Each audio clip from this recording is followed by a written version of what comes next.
And welcome to Wrestling Days Live. We are live for this week's Smackdown, and there's not a great deal to go through. There's not much of a preview for us to talk about, unfortunately. We know a couple of matches. I'm expecting it to be a decent show. In many ways, Smackdown is now the flagship show of the week. Consistently now, it's getting better ratings than Raw. And honestly, I think it's the better show. I think that Raw has improved a little bit in recent weeks, but I do think that SmackDown just tends to have a little bit more about it. We've got, obviously, the Hacker. We've got the Fiend. There's just a little bit more going on when it comes to SmackDown. I'm also a big fan of Bayley. I think Bayley's done some really good work in recent months. I think she's had some really good matches against the likes of Tamina, Charlotte Flair that we saw the other week as well. So, don't get me wrong, they're far from perfect. Far from perfect, but yeah, I'm looking forward to it all the same. I do look forward to the Friday streams, so yeah, I'm excited, man. Really excited for tonight's show. We know of a couple of matches. We know that we're getting Daniel Bryan. He's going to be facing AJ Styles. So we know that we're getting that. We know that we're also getting... Hang on, is that right? Daniel Bryan, AJ?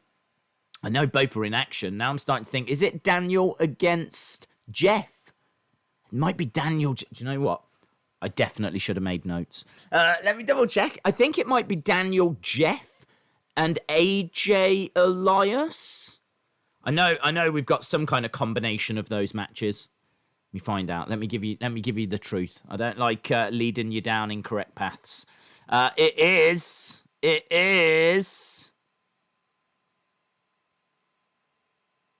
AJ Styles versus Elias, Jeff Hardy versus Daniel Bryan. That's right, because it could be a Daniel Bryan AJ Styles final, couldn't it? So, yeah, we've got those coming up. In fact, I've got quite a good preview here. It says, will Bray Wyatt confront Braun Strowman? It says, Bayley versus Sasha storyline could really pick up steam tonight. This obviously isn't official WWE. This is one of the news outlets. They're saying Jeff Hardy, Daniel Bryan, AJ Styles, Elias, Mandy Rose versus Sonya Deville feud could be coming to an end. Don't know why. Otis could make an appearance tonight. And the Forgotten Sons could make an appearance, and a question mark around the SmackDown Hacker as well. So, not loads of confirmed things, just lots of little, is this going to happen? Is that going to happen? So, we'll wait and see. But at least we know of a couple matches. And both of them look quite tasty. King Mr. Epic, shout out to everyone, by the way. Famous KJ, shout out to you. King Mr. Epic says, do you think that Becky Lynch will retire? I think Becky will retire one day. I don't think we're close to that being the day. Obviously, she sent out the picture of the scan. So I think, was it something to do with Seth's birthday? She shared a picture of the scan. So yeah, I'm not expecting her to be around for a long time. But maybe WrestleMania next year we might see her again. I wouldn't expect her before WrestleMania. Maybe a one-off appearance at the Rumble, surprise appearance, wins the Rumble, goes on to WrestleMania. That way she's only got to do a couple of appearances. I could see something like that. I actually don't know when the baby's due. I've got a feeling it's around September, October. So, you know, by the time we get into January and the Rumble, you know, she could be like number 30, jump in, win the Rumble, get to Mania, something along those lines. But no, I'm not expecting her to retire. But she might not even be back for WrestleMania. We'll have to wait and see. And obviously, big congratulations to Bray as well. We have wondered where Bray was. We did wonder where Bray was. And of course, news breaking that he has had a child, which is amazing. So well done. Congratulations to him and JoJo again, who are having have had their second child. So really great news. Really, really great news. And kind of explains as to where they've been, because we've been waiting since Money in the Bank to see Bray. And now we know why. Thomas Morehouse says, hi days, will the hacker be an AEW superstar? No. No, I can pretty much guarantee that. There is no crossover between AEW and WWE, so no. I'm fairly confident, as always, that it's going to be Ali, Chad Gable, one of those guys. I'm still not buying into the CM Punk thing. And can I just say, right, can I just stress, please, please, please, stop believing, not all of you, I'm speaking to a handful of you out there, stop believing these fake accounts. I get sent so much stuff that's from fake accounts. There's so many fake accounts out there. To my knowledge, there is one official hacker Twitter. And I'll be honest, when I first saw that, I thought that was fake, right? I don't trust anything when I first see it.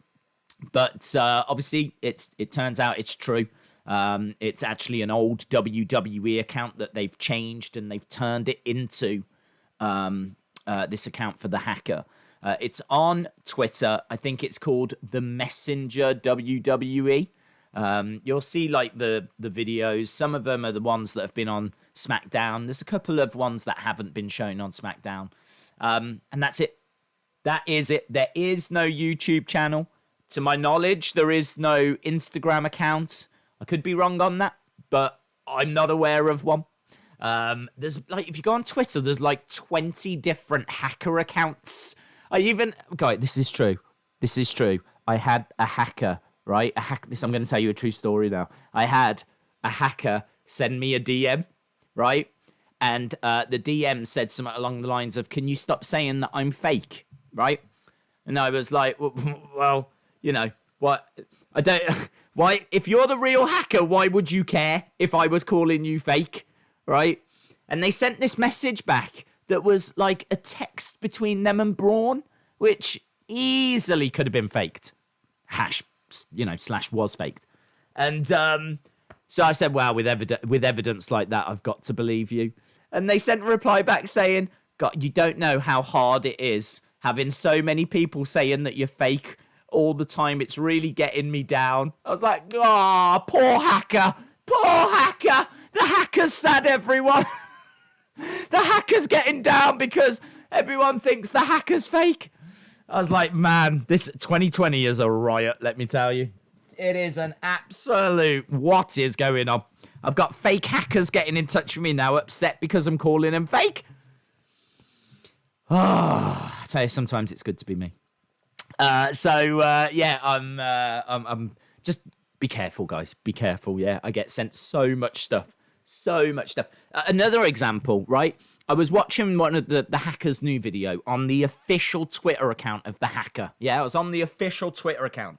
And I watched the video because he did one the other day. I got to tell you, I'm getting a bit impatient. I'm like, come on, let's get moving now. So I had a look. I went down to the comments to see what people were saying. And someone was like, oh, did you see this screenshot? And they had a screenshot of CM Punk's face.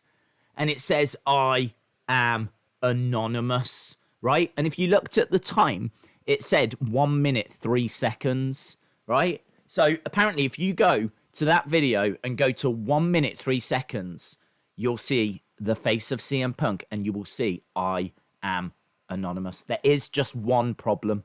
It's a small little thing. I don't even know if it's worth mentioning or not. There is just a tiny problem. The video that the hacker put out was only 57 seconds long. There was no 1 minute, 3 seconds. So that was clearly taken from a different video. Maybe a fake account video. Maybe it was a fake screenshot. I don't know. But yeah, I was like, really? Is CM Punk in there? And then I realized that the video was shorter than what they were claiming it was. And I was like, what is going on? What is going on? All of this is just winding me up now. All of this is just taking the fun out of the whole hacker thing for me. Just let's get going. Do you know what I mean? Like, it was ages ago. It was like, the truth will be heard. Well, when's the truth going to be heard? Well, do you know what I mean? 2030. When's the truth going to be heard? It's all well and good saying the truth will be heard, but it's no good if it's going to be in 50 years' time and we've all moved on with our lives? So, do you know what I mean? Come on, hacker. Come on. We've all got things to do here. Do you know what I mean? It's been a good few weeks now, hacker. Whatever your name is, Mr. Hacker. Hacker Hackerson. So, yeah, just getting a little bit impatient. Becky's baby is due in December, says Bembo. Oh, I didn't think it was that late, is it? Is it that late? I didn't think it was that late. I thought it was September, October. Becky Lynch baby will be in December, says Wrestling Days fan. Well, there we go. Monica King says the truth hurts. Maybe that's it. Maybe the truth hurts. And so the hacker knows the truth. It will be heard, but just not yet because we can't deal with it. Maybe that's the story that's going on. I don't know. They're probably just going to repost the video they posted on Twitter. I think so as well, Lily. Yeah, I think so as well. I think, I hope not. I hope not. I think you'll definitely get something from the hacker tonight, but I agree. I think there's a lot of people out there that don't use Twitter, don't know what accounts are real, what accounts are fake. So I could see them just taking that video and putting it up. The only interesting thing that was in it that I saw anyway was it said, well, there was two interesting things. First of all, the coordinates said was to a place I'm alone, right? Which kind of implies that this person is working on their own and that it's not a group. But then I would ask a question of why have we heard Xavier Woods' voice? Why have we heard Ali's voice? Why have we heard Chad Gable's voice? Do you know what I mean? You can clearly hear that it's them when you change the pitch and everything. So if you're working alone, then you must have some great friends. So, yeah, let's see what comes of that. So that was quite interesting. The other thing that was quite interesting was the images of Raw superstars were being shown. So kind of implies now that the hacker is spreading his wings, which is really good. It's nice, isn't it? Sometimes stretch your legs, try something a little bit different. It's as if the hacker's only just discovered Raw on USA. Perhaps his TV was stuck on Fox and there was no way of like watching Raw, so he couldn't reveal the truth for Raw because he wasn't seeing what was going on. But now he's changed the batteries, right? The hacker's gone down to Hackers R Us, bought some new batteries for his remote. Now he can get onto the USA network. He's like, oh my God, there's another wrestling show. Let's reveal the truth. So now he might be revealing truth over on Raw as well. So I tell you what, this is really taking over his life. Do you know what I mean? Like, and it always happens, doesn't it? You start off with a hobby. You get a little hobby on the side, you know? The Mrs. Hacker was like, are you coming down for dinner? And he was like, yeah, in a minute. I'm just hacking Smackdown. I'll be smacked down in a minute. Like this, yeah? And she, all right then. It's in the microwave. Right? So she's gone off to have hers. He's like hacking away on Smackdown. All like this, yeah? And then he's managed to change the batch and he's like, oh, there's another show. Raw. What's this? Raw. Oh. Throw the dinner away. Throw the dinner. I won't make it. I'll grab it. I'll get a takeaway. I'll just get, I've got to do Raw now. So it starts as a hobby, but it very quickly spirals out of control. And that's exactly what's happened to the hacker. And honestly, the last thing they need now is other people coming in, fake hackers, muddying the water. Do you know what I mean? Trying to get credit. Unbelievable. So I hope we see the hacker tonight. Cut a long story short, I hope we see the hacker tonight, but I'm not sure what we're going to be seeing. Swamp Manor says, Days Meltzer has said that Dijakovic is going to be moving to Raw soon. Okay. Makes sense. Couple of vacancies. Obviously, we know that AJ Styles has gone to SmackDown. And there was a vacancy on... Oh, it's because of Becky, wasn't it? I was going to say there was a vacancy on Raw anyway. Someone left. And they did. It was Becky. So I'm not saying that Dijakovic is going to be competing in the women's division and taking Becky's spot. Or am I? No, I'm not. But yeah, that makes sense. He can take AJ's spot. And we still need a woman. Do you know what I mean? We need a lady to come up and take Becky's spot, which I wondered if it would be Io Shirai. Kind of feel like Io's ready. You know, what else is there for her to do? Yeah, she can win the NXT championship, but I don't know, putting her on Raw with Kyrie and Asuka, that excites me a hell of a lot more. So I would definitely be going in that direction. Shout out to Brianna. Hope you are well. Duke Nukem says Becky Lynch's baby is the hacker. Skills. Jimmy says, I like your videos. They like you as well, Jimmy. Thank you. Chalmers says, Days, random question. Out of every promotion, who is your favourite commentator? Hey, you just reminded me of something. Did you hear the news that Nigel McGuinness has been furloughed?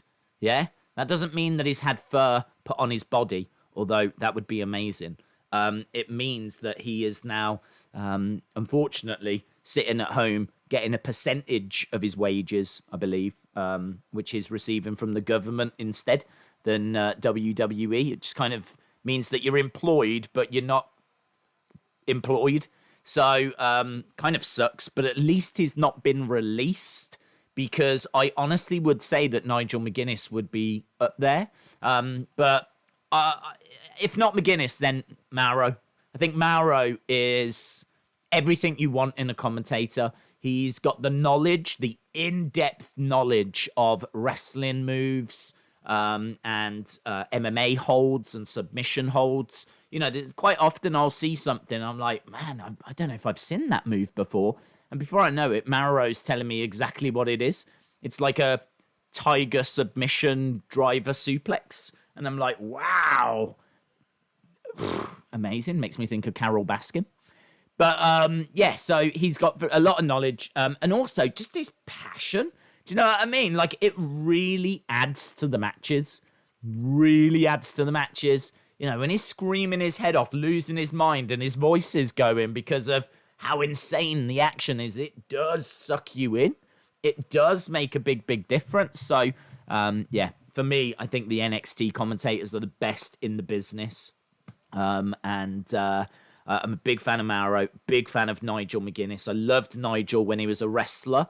I don't know if you've seen the documentary that's on the WWE network about Nigel McGuinness. It's fascinating. It's upsetting as well for what he went through, because he was at the same level as Daniel Bryan, and they were both putting on killer matches, like incredible matches in Ring of Honor, Daniel Bryan and Nigel McGuinness. And apparently they both went for a tryout at the same time. Daniel got signed. Nigel didn't, because of a problem with his bicep. Now, he didn't have any issue with it. It's just that it had been torn and never properly repaired. So they said, if you get it repaired, we'll sign you. But apparently it was like $3,000 to get it repaired. And he was like, I didn't have the money. I didn't have that money. I didn't have $3,000 to get my arm. I couldn't do it. So, like, he missed that opportunity. And obviously Daniel's gone on to be Daniel Bryan, and Nigel McGuinness ended up, you know, his career really hit the rocks, and I feel bad for him, man. You can tell that he would love to get back into the ring. I don't know why he doesn't. I don't know why he can't have one match. Nigel McGuinness having a match in NXT at like a takeover would be incredible. They should definitely do that. As long as he's cleared to compete, because I'm not sure of any issues, but if he's cleared to compete, he should absolutely compete. So, yes, good question. Those are my favourites. Right, let's try and read some more. Rumours that Matt Riddle filmed a promo for Smackdown during the week. It might be tonight, it might not, says Run With The Hunted. See you in hell, Yowie says, hi Days, do you think that Bray is injured? That's why we haven't seen him. There's rumours that he's injured, but I think the news that he's just had a kid probably is the bigger news. And I think that it could be that he is nursing an injury, recovering from a slight knock, but I would imagine the kid is playing a big part as well. Days, sing with me. Carol Baskin killed her husband, whacked him, can't convince me that it didn't happen, fed him to the tigers, they snacking, what's happening, Carol Baskin. Is that to that Savage song? Carol Baskin killed her husband, whacked him, Can't convince me, didn't happen. Fed him to the tigers, they snacking. What's happening? Carol Baskin. Yeah, in my head, it fits to that Megan Thee Stallion Savage song, which is really good. I do like that tune. I'm so down with the kids. I mean, breaking news, I'm hip. I can't wait for NXT TakeOver in your house. Yeah, neither can I. It's going to be awesome. I can't wait for UFC tomorrow. I can't. But if you don't know, we're watching UFC tomorrow. It's great to have the UFC back. Looking forward to that. On Sunday, we're actually going to be watching one of the best ever NXT takeovers. If you've got the WWE Network, I would urge that you join us, and we're doing a watch along for it. It's going to be at 11 o'clock at night here in the UK, so it'll be 6 Eastern. So 6 Eastern on Sunday, or 11 o'clock at night UK time on Sunday. We're going to be watching one of the best ever NXT takeovers, and that is Chicago from 2017. It's got the first NXT ladder match, which is AOP, the Authors of Pain, against DIY. It's also got one of my all-time favourite matches, which is Pete Dunne versus Tyler Bate. That match is incredible. It won NXT's Match of the Year for 2017. So we really are watching one of the best ever NXT takeovers on Sunday. So we got UFC tomorrow, NXT TakeOver Chicago on Sunday. Obviously back to Raw. On Monday, we got NWA Carneyland, which I know loads of people are loving, having great fun with. That's on Tuesday. We got NXT and AEW on Wednesday. And we will be doing another watch-along on Thursday. We did Total Divas. I don't know what we'll be doing next Thursday. We'll decide that on Sunday. Storm's Magic says, Days, the greatest of all time. Shout out to you, Storm's Magic. Hope you are well, my friend. Thank you for the kind words. Days, do you play any WWE games? Do you want to know something, right?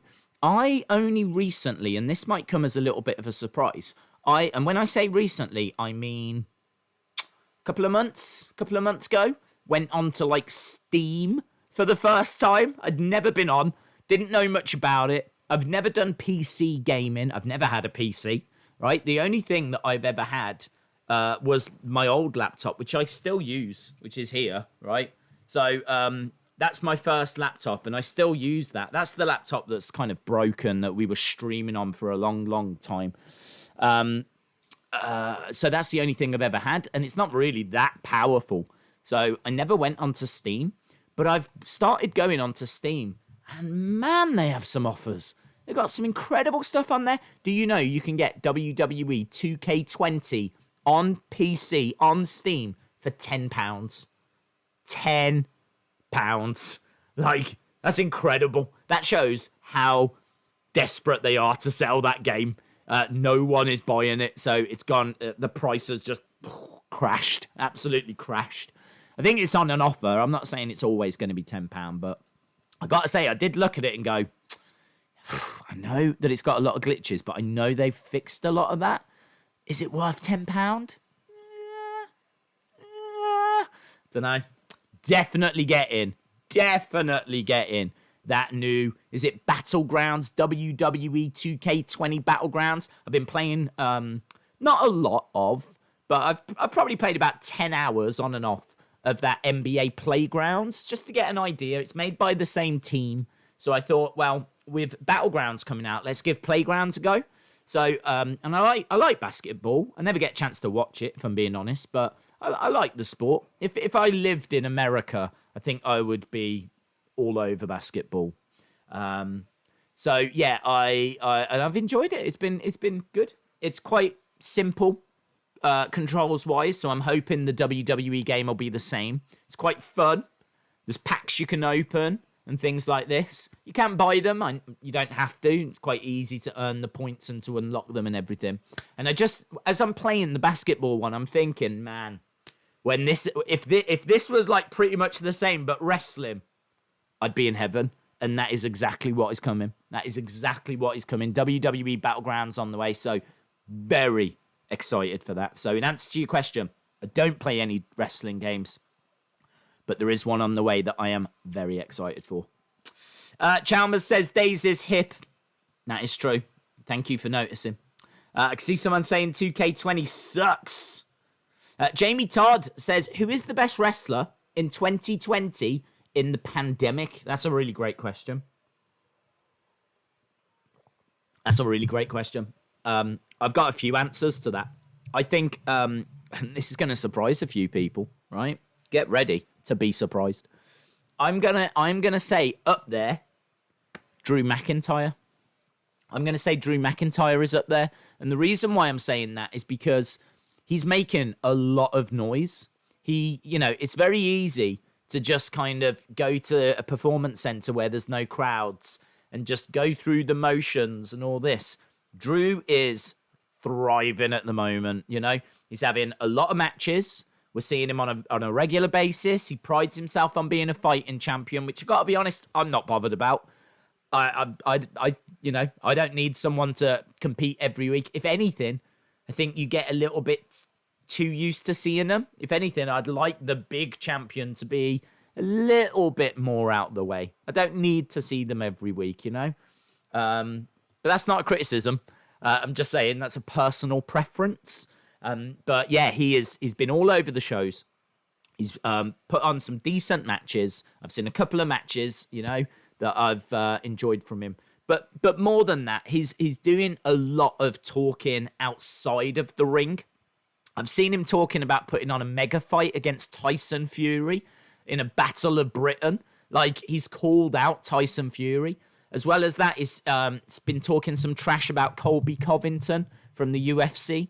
As well as that, he's been saying that he wants to be included in the BBC Sports Personality of the Year, and that really is one of our big awards. At the end of the year, the BBC go through the year of sports, and they show like all the British people that achieved great things. And it's been going for a long time. I want to say like the 60s, something like this. Every single year they've done it. It's a big deal. Wrestling never gets featured.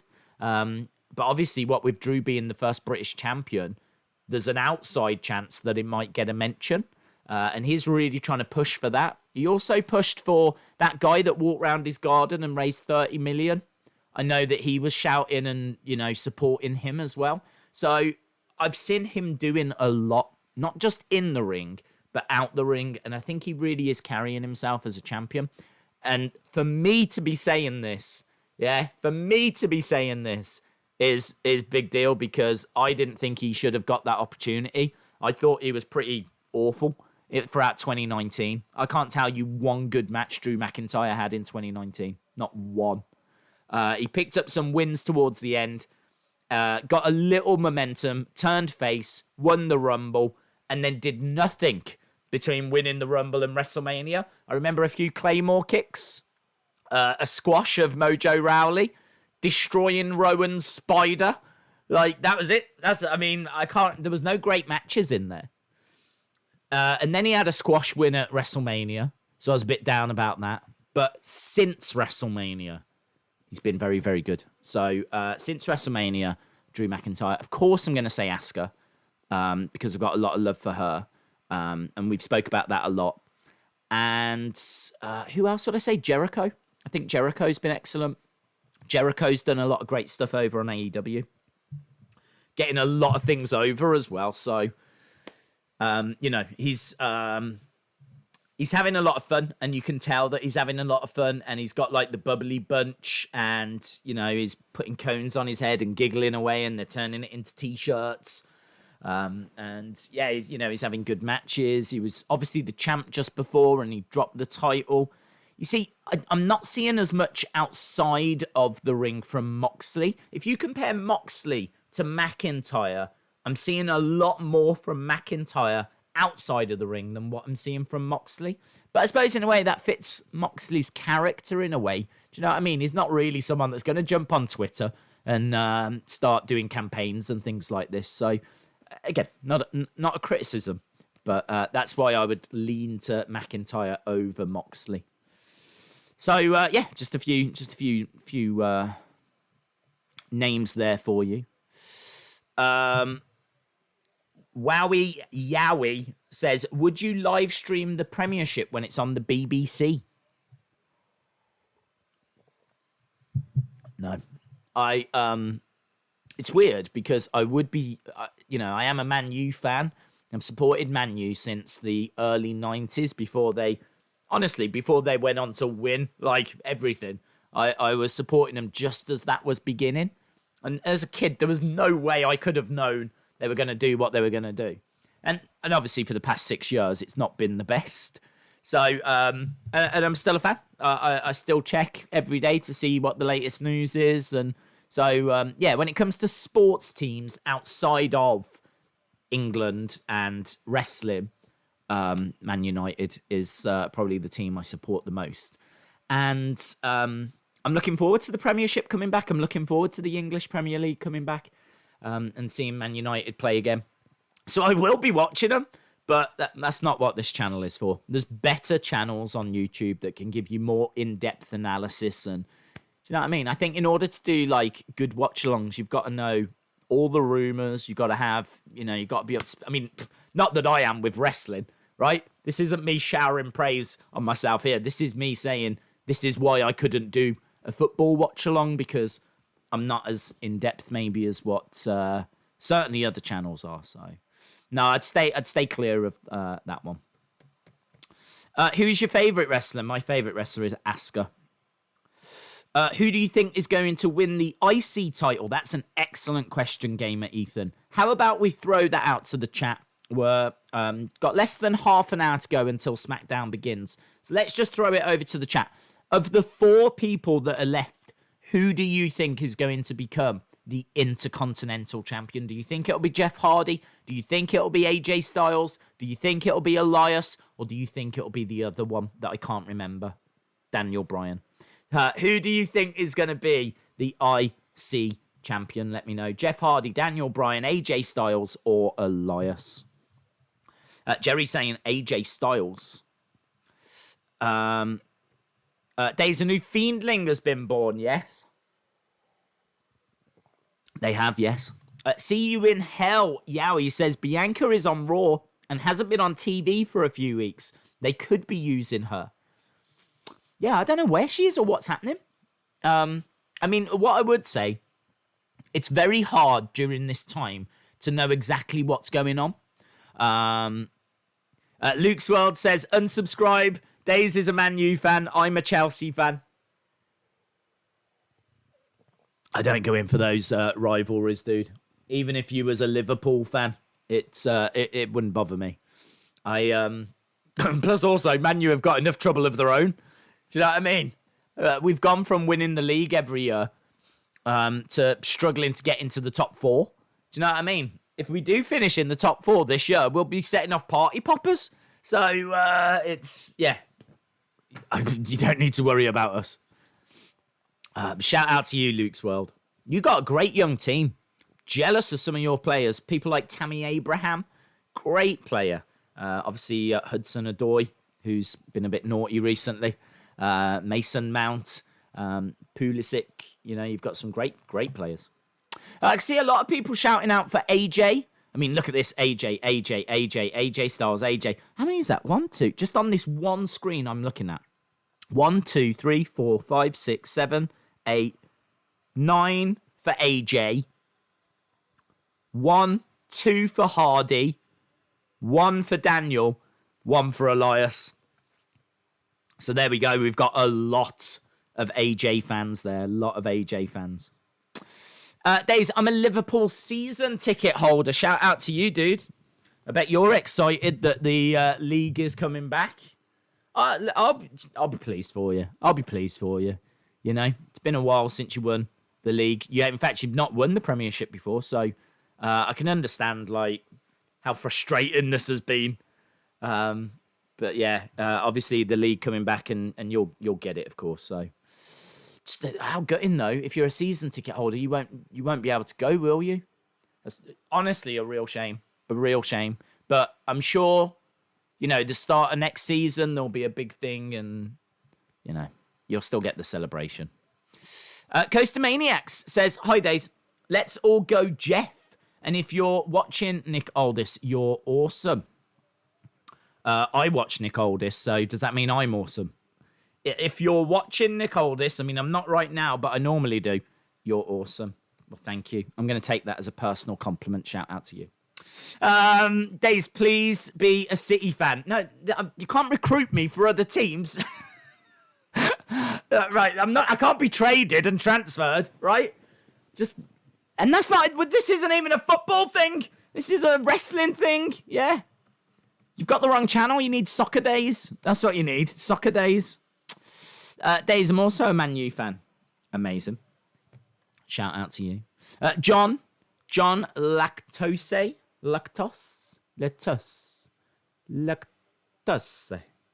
Shout out to you, buddy. I think they could do a storyline with Becky's pregnancy. If she was all right with it. It's not really for them to tell a story of, is it? You know, it doesn't belong to them. So I don't know. Dream opponent for Steve Austin. Man,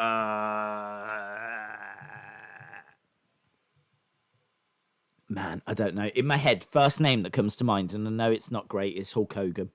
Because you're talking about the biggest star, arguably ever, against the biggest star, arguably ever, right? You're talking about the two biggest names, arguably ever, going in a match. So maybe it wouldn't be a great match. Let me correct that. It wouldn't be a great match, but it would be so historic. Do you know what I mean? It would be as big as anything wrestling has ever done. It's up there with Hogan Andre. It's up there with Rock Hogan. Yeah? In fact, can you see the theme? Hogan. So, I think Hogan, Stone Cold could main event. Really could. If it was built up and it had a good build and you saw them working out for one final match, yeah? Give them both, like, some warm-up matches. Show that they can still hang, right? I don't want this to be a case where we don't see them and then they just turn up and they're awful. Let's give them some matches so that at least we can go into it with a bit of confidence that it's not going to crash and burn. Because it could and probably would. But you're only going to have one opportunity to do this match. You're only going to have one opportunity. And it would be such a shame if we never got it. It's not a dream match of mine. My dream match is Undertaker Sting. But, I just think, people would look back on that. If that was the main event of WrestleMania 37, special exhibition main event of WrestleMania 37, the two biggest stars collide. You're going to do crazy buys. You're going to hopefully tell a great story in the build. And, I'd be totally down for that. So, that would be my first one. The other answer, if you wanted a good match, would have to be someone like AJ Styles. You'd have to be someone like AJ Styles. You need someone that is going to be able to bump like crazy, very competent in the ring, and he's going to give a very, very good match to Stone Cold. And I feel like the fans would prefer that match. I think wrestling fans, if you were to give them the option, if you used to say to wrestling fans, which match do you want? Stone Cold Hogan, Stone Cold AJ. I think wrestling fans go Stone Cold AJ. But I think you open that out to the wider world, Stone Cold Hogan wins. Because casual fans, you got people that just aren't watching. Do you know what I mean? If they're going to tune in, they're going to want to see something very, very special. There's going to be a lot of people out there that don't even know of AJ Styles. A lot of people. If I said AJ Styles to, like, my mom, she wouldn't have a clue. If I said Hulk Hogan, even if I said Stone Cold, she would know who Stone Cold was. But I'm not sure she knows who AJ Styles is. So, this is what I'm saying. To the wider world, they've still got that name recognition, the two biggest stars. Boom. Is it too late to do the match? Yep. Would it be a disaster? Yep. Could they get seriously hurt? Yep. Should they do it? Nope. But, it's just, whilst they're still with us, and it's still a possibility, I can't help myself. Days, out of the four, Elias deserves the title. Gaming Ethan, shout out to you. Lennon Young, thank you for the kind words, my friend. LeBron fan says the Total Divas stream was funny. Do you know what, right? I went onto the network. We are running out of time here. It goes by so fast. I went onto the network. Did you know they have got some incredible collections on there? Incredible collections. They've got a WrestleMania ladder match special. So I think it's got like the best ladder matches from WrestleMania history in one video that's like 2 hours long. And I was like, why are we watching Total Divas when we could be watching classic WrestleMania ladder matches? And they've got the best Roman Reigns matches, the best John Cena matches. They've got like all these different videos that look absolutely awesome. In fact, I'm going to show you. I'm going to show you because I really feel like next Thursday we should dip into one of these. Because these are like things that they've chucked together themselves, but they look so good. I mean, look at this. Look at that one. Asuka's undefeated streak. Asuka's undefeated streak. That's a video. 3 hours 16. I know we don't normally go over 3 hours. In fact, I still wouldn't want to, in all fairness. I'd try and find one that was under 3 hours. But they've got loads. They've got the best SmackDown matches. They've got the best SmackDown matches, the best Raw matches, Stone Cold's greatest moments, the best NXT TakeOver moments, best AJ matches, Randy Orton's best WrestleMania matches. That's only 2 hours long. That was the one that stood out to me. WrestleMania ladder matches. It's only 1 hour 55. 1 hour 55. Stone Cold Steve Austin's best WrestleMania matches, 2 hours 35. So many great videos here, collections that they've put together, and we're watching Total Divas. So there we go. I would be leaning that way. Coaster Maniacs says, does Days like Liverpool? No, I'm not. I don't like Liverpool. As a Man United fan, they are our sworn enemy. It's kind of like saying to a die-hard NXT fan, do you like AEW? So I'm not a Liverpool fan, but I respect them, and I've got no problems with them, and certainly no problems with their fans. I'm not like one of these die-hard Man United fans that can't even talk to Liverpool fans or anything like this. They're gonna win the league this year, and I'm pleased for them. So it would be no fun if you didn't have rivals. It'd be no fun. That's part of the fun. When Man United face Liverpool, doesn't matter if it's a friendly or what it is, it's a big game. It's a big game. And I love that. And I'm sure Liverpool fans would say the exact same thing. It's exactly what it should be, you know? My dream match is New Day versus OC. Got some news about the OC. They broke up. They're not around anymore. So, there we go. Newcastle is the best and always will be. Oh, what have we started now? What have we started? I recruit Days for Spurs. Days, I'm a Crystal Palace season ticket. Amazing. So I never get to see cups or even us get into the finals because we lose to League Two clubs. Cough, cough, Northampton. I know, bud. I know. It's you've had some good times though. You are in the Premiership at the moment, aren't you? Crystal Palace are up there. It's been so long since sim football. Yeah, you are. You've got Roy Hodgson, and you've got Zaha, who's a great player. Are you doing UFC? Says Jason. Yes, I am doing UFC. Very much looking forward to it. It's a decent looking card, not an amazing card. But honestly, I mean, the 3 cards we've had since the lockdown have all been brilliant. The 3 cards were really, really good. The last one in particular, the last UFC watch along we did was insane. It was so good. So I'm really looking forward to tomorrow and seeing, because this is coming from the UFC's own building.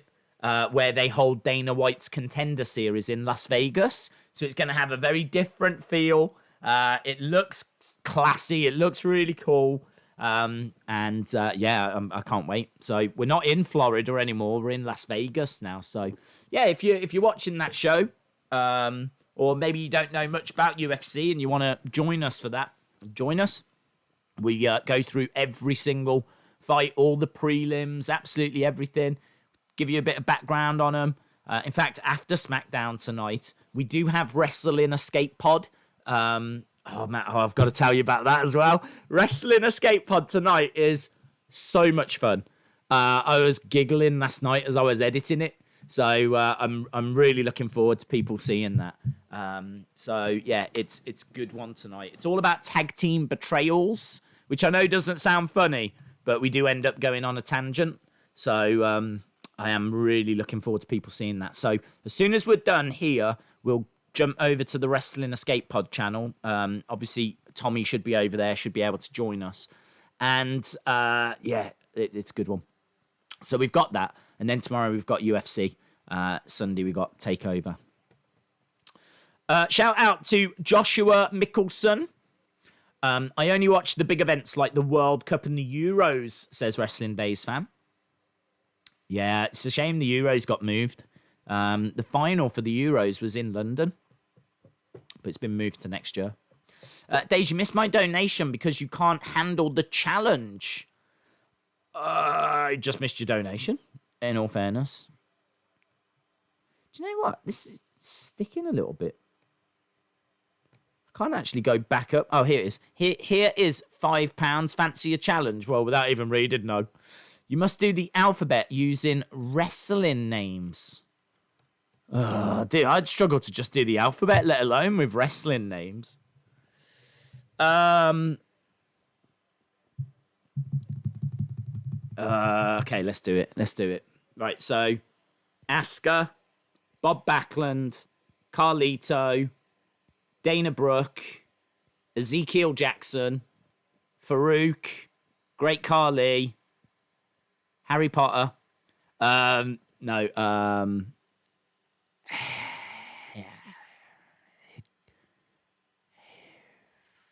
H. I'm getting stuck on H a little bit. Why am I getting stuck on H? I mean, I can think of Habushi. Hacksaw Jim Duggan. Let's go with that. Hacksaw Jim Duggan. Let's go with I. Can I go with Inoki? Is that cheating? Antonio Inoki of Japan. Formed New Japan World Wrestling. I don't think that's cheating. Inoki? I'll go with Inoki. Unless that is cheating. I'll come back to it if it's cheating. Where are we? A, B, C, D, E, F, G, H, I, J. So J, I'll go with John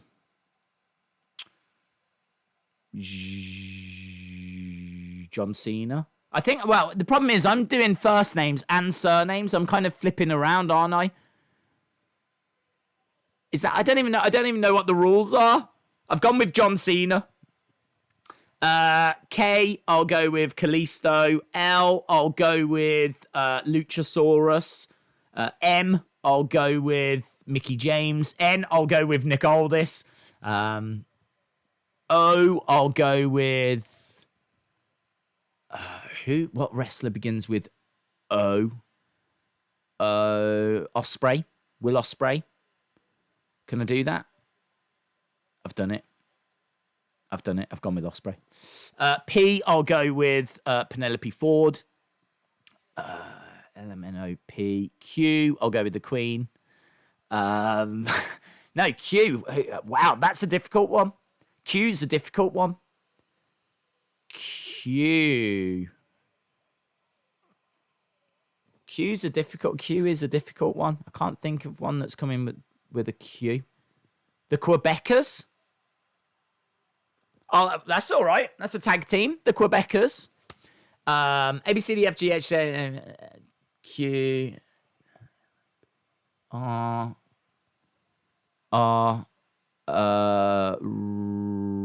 Ryu Lee in New Japan, or Ravishing Rick Rude. In fact, you got 3 R's there. How about that? Ravishing Rick Rude. Pick which one you want. I keep forgetting the alphabet. That's my biggest problem. MNOPQRS, Stone Cold. T, Thomas the Tank Engine. No, Terry Taylor. U would be Undertaker. Okay, this is where it's getting tricky now. STUV.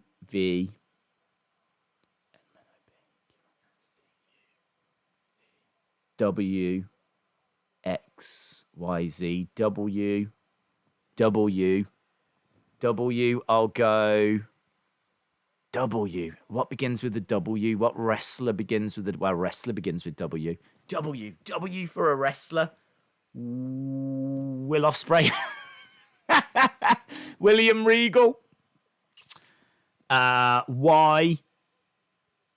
I'll go with Yo from Yo and Show of Roppongi 3K. So I'll go with that. WXX. I've got to go. X and Z are going to be difficult, aren't they? X, I'm thinking Exhibit the rapper. Did he ever wrestle? X and Z. Z for Zeus. Done. X. So are we saying X is the only one? Viscera's a great shout. Velveteen Dreams, great shout. V's are excellent. But what about X? X is difficult. What do you think about X? Oh, guys, we've got 9 minutes. X. Pac. X-Pac. That counts. And if you want to do numbers, I'll start with 1, 2, 3, kid. I think, did we get them all? What did I say for Q? Quebecers. Yeah, that was all right. What did I say for... There was one I remember thinking, is that cheating? And I think it was... Was it I? IRS? That's a replacement, isn't it? I think we done it. It was messy and it took me forever, but I think we did it. Whoo! X-Pac, yes. Xavier Woods. Oh, I should have just been looking at you guys. Xia Li. Yes. Zelina. Yes. Oh, look at this. Well done, everyone. That was good. Do you know what? That was a good challenge. That was a good challenge. How did you not think of Hunter Triple H? Oh, what for H? Hunter Hearst Helmsley. That would have been good. Who did I say for H? Can't even remember. I think I was jumping a little bit all over the place using first names and surnames, and maybe some of them didn't count. But it would be easier if I actually had the alphabet in front of me, because I think the hardest part of that was trying to remember the alphabet. I kept having to do the song in my head. It's like A, B, C, D, E, F, G, H, I. Fun. Right, we've got 7 minutes to go. I tell you, that would be harder. That would be harder if you kept it just WWE. There's a few times where I was like jumping around, going to like New Japan and using people over there. So if you just kept it WWE, that would be tricky. Io Shirai, yes, Io Shirai. Paul, the WWE action figure collector, shout out to you. The latest hacker coordinates take you to a place. I'm alone. Well, perhaps all the other hackers went out to a nightclub or something, leaving that one hacker on his own. So I wouldn't worry about it. I wouldn't pay it too much attention. It could just be that the hackers, staying in. We all like to have some space. CJM, shout out to you, buddy. Shout out to you. I met William Regal, says Sweshy. I've met William Regal as well. I met him at a comic convention in London, and I think I've told this story before. I went up to him. Is it in a video? It's in a video. It is in a video. I went up to him and I said, it's such an honor to meet you, and it's incredible, and thank you for everything you've done and everything. And he looked at me and he was like, yeah, thank you and all this. And he went, who shall I make it out to? And this is no word of a lie. I went, days, please. And he went, days. I was like, yes, please. D-A-Z-E. That's your name. Yeah, I've got a YouTube channel, sir. Okay. And you could just tell he was just like, okay. And I just said to him, I was like, oh, is there anyone in NXT that's like really coming through that you're excited about? And he says, I get asked this a lot, which kind of disappointed me. Because I like to pride myself on being like a great journalist that asks questions other people are too afraid to ask. So when he turned around and went, I get asked this a lot, I was like, oh. So he was like, and I never answer it. He said, I would never want to single anyone out. They're all working hard. They're all great. And obviously that wasn't good enough for me. So I turned around and went, yeah, but Asuka's special, isn't she? Come on, between you and me, Asuka, she's special, isn't she? And I think he said something like, she's a very, very talented woman. Or something like this. I was like, yeah, I got you. You like her as well, don't you? Hey, you and me. Can have a picture. So, yeah. I don't know where the thing is, actually. It's normally around, quite close to hand. I don't know where it is. I've normally got the little... Where is it? Normally I've got the little signed picture.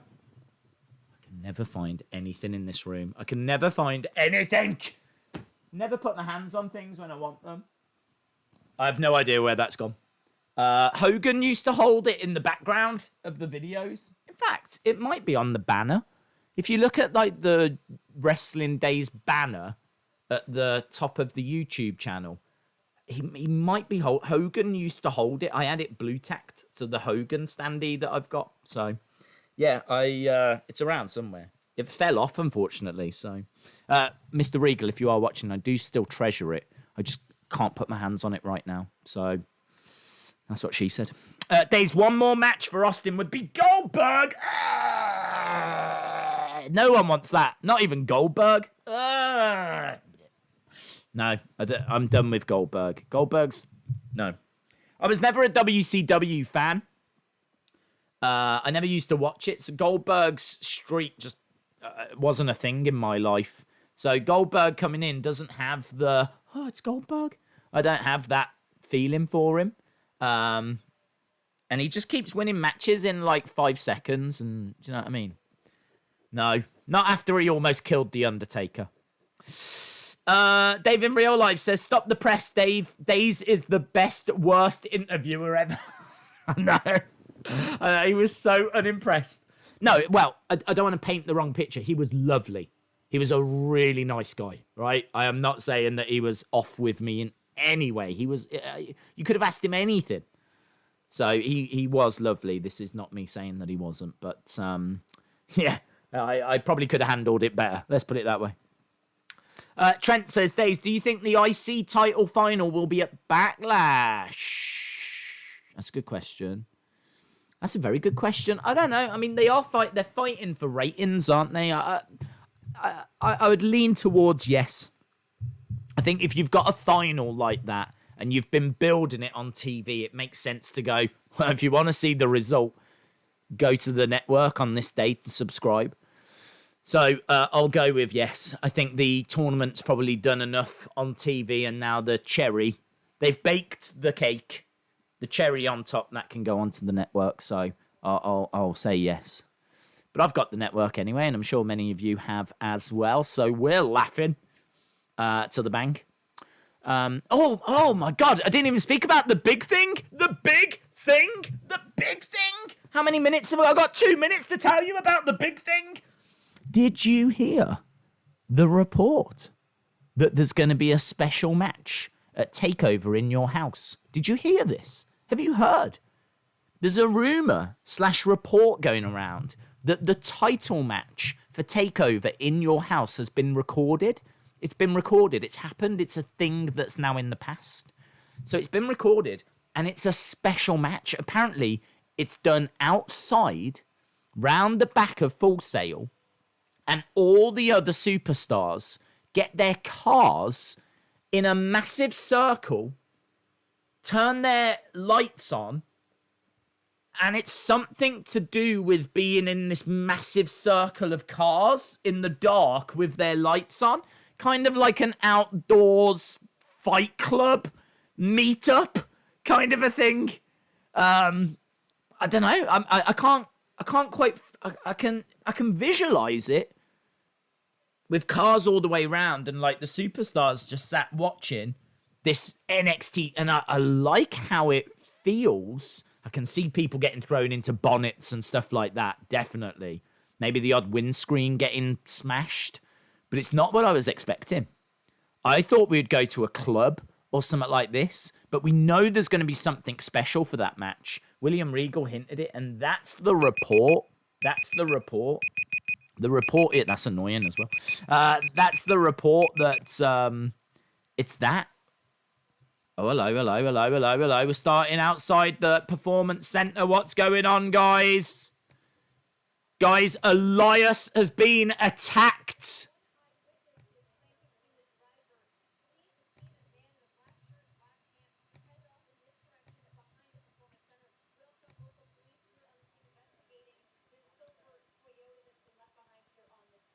There's been a...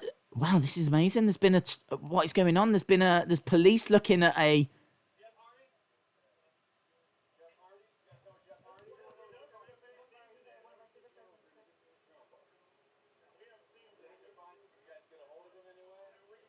This is amazing.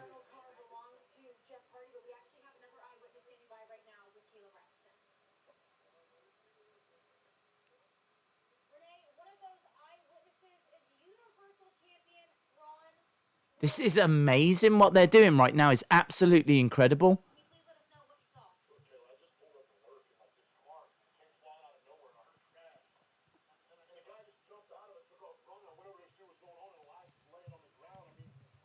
Right, they're playing. Wow, this is absolutely incredible.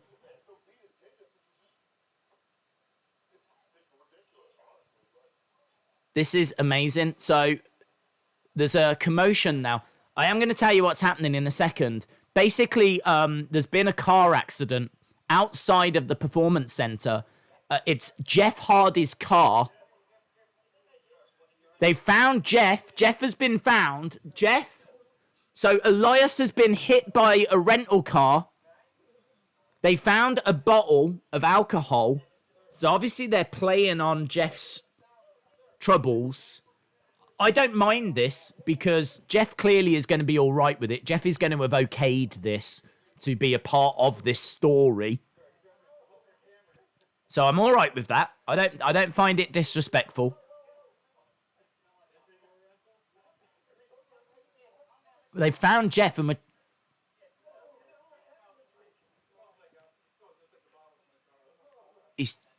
Jeff saying I haven't been drinking. Jeff saying I haven't been drinking. They're saying that he smells like alcohol. I tell you what, there's some truth here for the hacker to reveal. There's some truth here for the hacker to get his teeth into. I don't think Jeff's being arrested. Jeff's being arrested. Elias is not going to be able to compete. I don't know what that's going to mean for tonight's matches. Braun Strowman said he saw the incident, but he didn't say he saw... Everything right now is pointing. That's Jason Jordan as well, by the way. We've got Jason Jordan on screen. I've only just noticed Jason Jordan. Jason Jordan is with the police. Right now, Jeff Hardy is being arrested, led away. Renee Young is...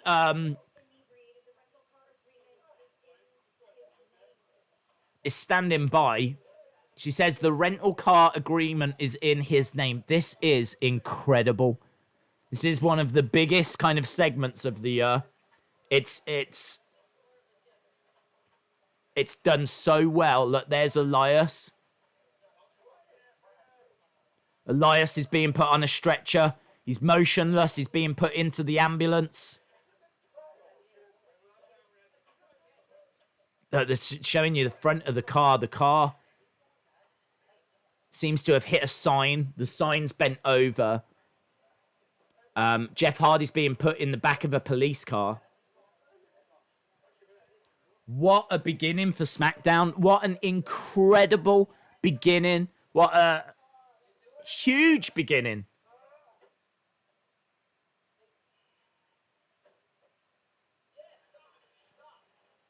Jeff, in my opinion, Jeff has been set up. Jeff has been set up, and the truth will be heard.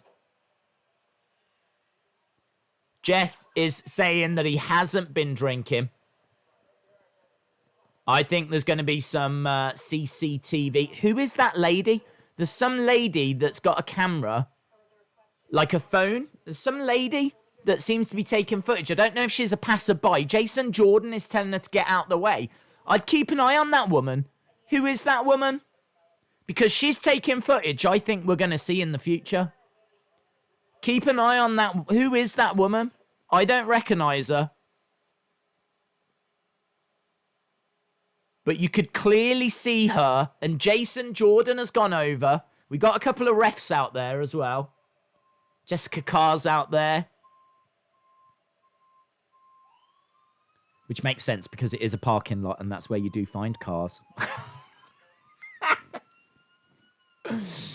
Right, we shouldn't laugh because Elias is in an ambulance and he is being taken away. He's being led away. Driven away. Critical care transport. What an incredible opening. What an absolutely incredible opening to SmackDown. One of the best segments we've seen in 2020. And we go straight to commercial break. Straight to commercial break. That kind of stuff is exactly what they should be doing more of. That was brilliant. And I already know there's going to be people on social media saying that it's disrespectful to be playing off of Jeff's problems and his personal issues. What I would say to that is Jeff is clearly fine with it, and it's part of a storyline that he is clearly a part of, you know? So I don't have an issue with it. Jeff doesn't have an issue with it. I don't have an issue with it. I think that it's a very real problem and real demons that he's been battling. And I think that everyone knows about it, so it makes sense to play some off it. He has been set up. I think the story is going to be that he has been set up. He has been framed. This is going to be Jeff's way of saying that he doesn't do that anymore. He's overcome those demons now. This is going to be a redemption story. This is going to be something for the hacker to get his teeth into. I think there's so much here. What does it mean for the IC tournament? Do you know what I mean? It's like, it's a big talking point as well. It was all shot outside. It's kind of refreshing in a way to not be inside the arena, inside the performance center, but to just see a different location. To start with something, I feel so pumped up, man. To start with something different, to have something to talk about from the very beginning. I mean, compare it to last week. We had Miz and Morrison in the ring. Braun came down. Do you know what I mean? We had like the dirt sheet.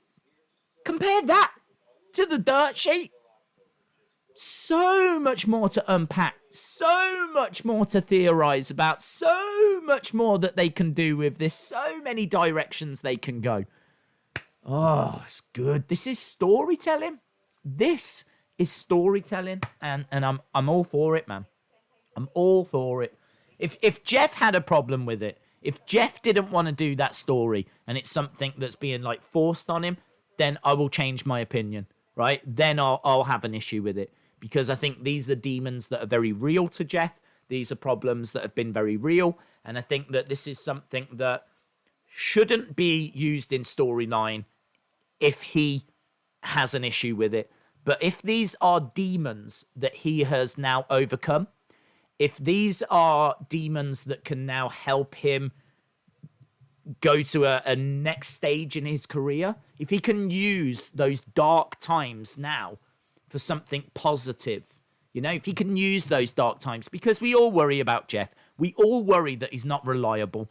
I've said it so many times. I've said I wouldn't put a world title on Jeff. I don't know how reliable he is. He's got to show and he's got to prove that he is reliable, that he's overcome those demons. Well, if they're going to use this storyline as a way of showing that he has,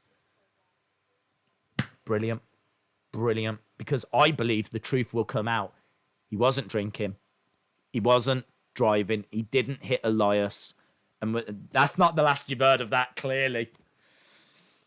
Love it. Love it, love it, love it, love it. Totally on board. I can't. And who has sabotaged Jeff? So what does it mean for the IC tournament? Who has sabotaged Jeff? What's the hacker going to reveal? When's the hacker going to reveal? I just hope the hacker wasn't watching Raw instead. Do you know what I mean? And was watching this. I hope the hacker's all over this. I hope right now he's tapping away, going into the performance center cameras. Do you know what I mean? He's probably loving it. This is what he lives for, the hacker. Amazing. So good. So good. Really good.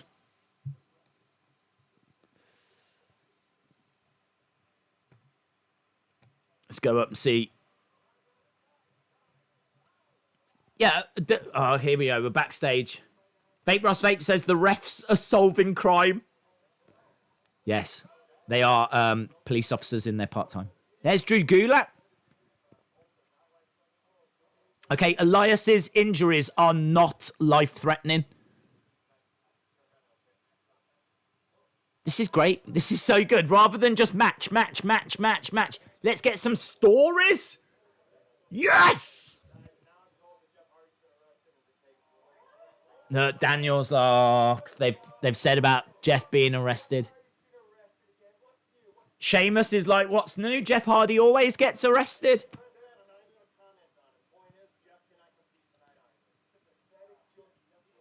Junkie? He calls Jeff a junkie?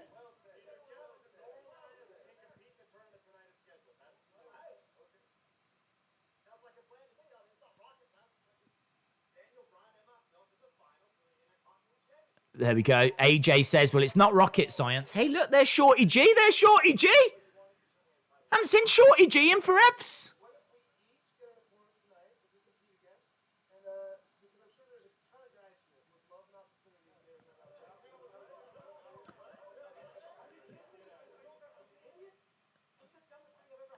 AJ says, this is the dumbest thing I've ever heard. It should be just you and me in the final.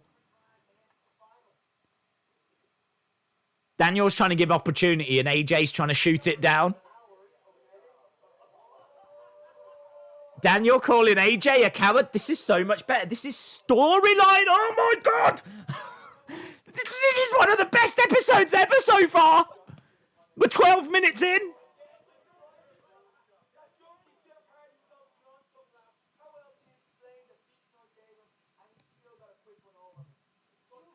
So Sheamus is saying he should go through. Daniel Bryan versus Sheamus.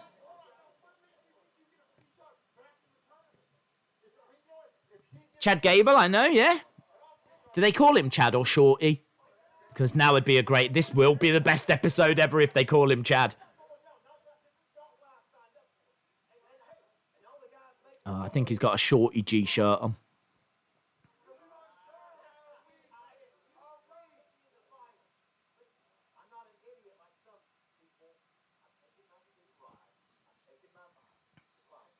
AJ. Thank you for coming back to SmackDown, Mr. Key Player AJ Styles.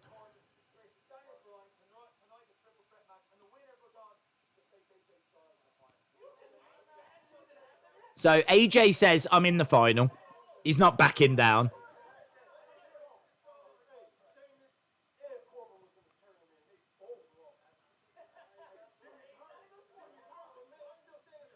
Okay, so Jey Uso is saying, I'm good to go.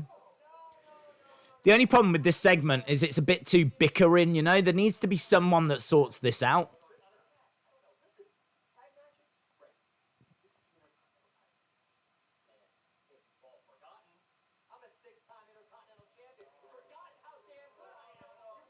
Ziggler saying, you've all forgotten how damn good I am.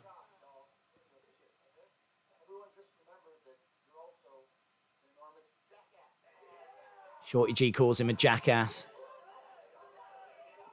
For me, this was good. It's starting to lose its momentum for me, this.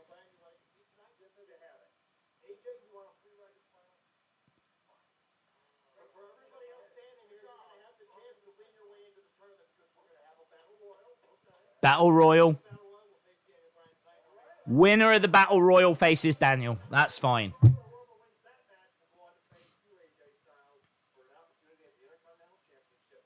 So, Battle Royal. Winner faces Daniel. Winner of that goes on to face AJ.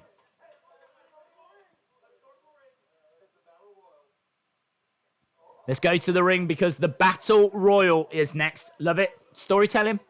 I think that segment went on a little bit long.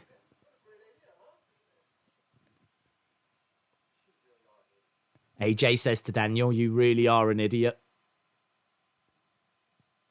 I mean, you are, in all fairness. You could have just got a bye to the final. That was Shorty G's best line ever. I really didn't like that segment. It was in poor taste. I disagree.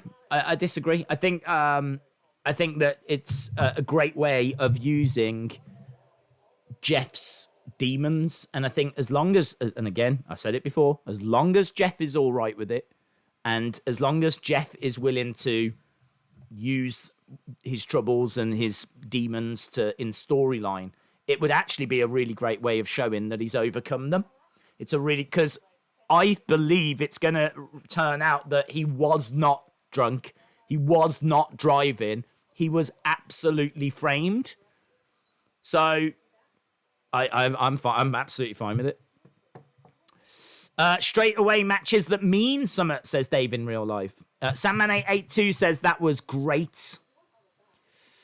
This is the best start of 2020. I hope the rest doesn't let us down. I agree. I think this has been really enjoyable, different, refreshing. It's really, really good. Really, really good. Is Gable not the hacker anymore? Well, I still believe that he is. I mean, we heard his voice and Ali as well, so I'm still of the opinion that he is. Just seeing him now doesn't necessarily change that. SmackDown seems so much better than Raw. It has had better ratings, and I think a bit more about it in recent times. We were saying that in the preview as we were building up towards this show. I absolutely didn't expect this tonight.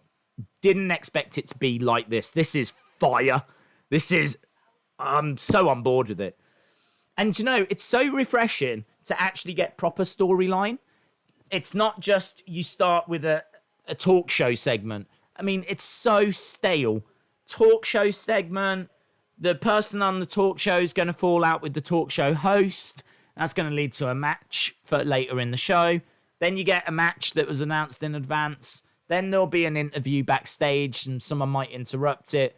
Then that'll result in a match. Then we'll get the match from the talk show segment. Do you know what I mean? It's just rinse and repeat, isn't it? Week after week after week. Just slight little variations on the exact same show. Whereas this, so different. So different. Really unique. Really original. I know that we've done things like this. I mean, straight away, I think about Jake the Snake and Jerry Lawler. I don't know if you remember, but Jake was wrestling with his demons as well.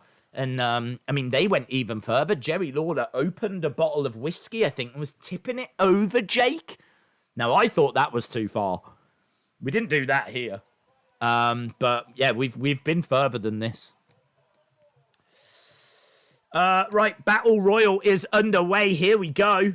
Obviously, we've got the plexiglass up as well. So, Battle Royal underway. We're already a good 20 minutes in. Who do you think has framed Jeff? Could have been a number of people, couldn't it? Could have been Sheamus. I think Sheamus is going to be a top contender, but it might turn out to be like a big surprise.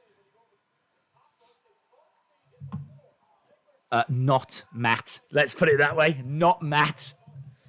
Right, we're underway with this Battle Royal. Again, something a little bit different, and it's got a purpose, which is really cool. I do think it was a bit silly of Daniel to sacrifice his spot in the final.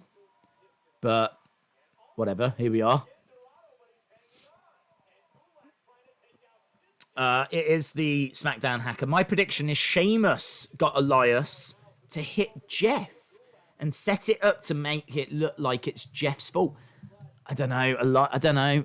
Elias has been on a bit of a face turn recently, and he's in a bit of a feud with King Corbin, so don't know. And apparently they just said that he does have minor injuries, so I'm not sure he could fake all of that. I think Elias genuinely, well, not genuinely, but in storyline has got injuries. So good. Great start, though. Gulak is in there. Great to see Gulak. I'm glad Jey Uso is being used and he's not out of action just because Jimmy is injured. I agree with that, my friend. I agree with that. Cesaro has got Dolph up in the air. Slams him down. Dolph holding on. Dolph is holding on. Cesaro desperately trying to eliminate him. Stomping away. Over the other side, we got Kalisto holding on. I don't even know if anyone's been eliminated, although the ring has emptied out a touch. But we got Gulak in there. We got all three members of the Lucha House Party. We got Cesaro. We got Nakamura. We got Sheamus. Jey Uso is in there. Gulak has survived. He's got thrown over the top by Sheamus, but he holds on. He holds on. Squared Circle says, best start of 2020. I hope the rest of the show does not let us down. I agree. I also hope the rest of the show does not let us down.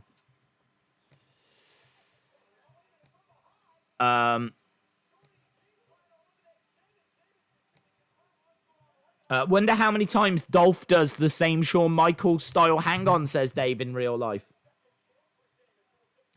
I gotta tell you, my chat is absolutely dying here. I am really struggling with the chat. I know a lot of people have struggled with the chat recently. And my chat as well is now really starting to play up. So I can't actually go back on messages, which is super annoying. And I've got no idea why. Dorado has been eliminated.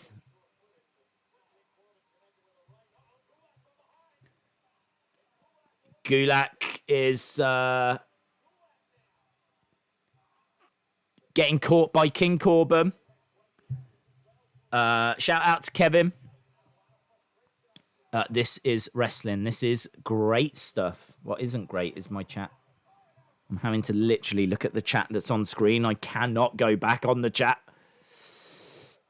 Big smile on Corbin's face. There's still tons of people in this. Tons of people in this. Okay, I didn't see who just got eliminated by Corbin. I was trying to deal with the chat. What is this Battle Royal all about? The winner will face Daniel Bryan. Nakamura backing away. Knee strike by Nakamura. But no one there. They're still calling him Shorty G. Looks like Gulak has been eliminated. Which is a shame.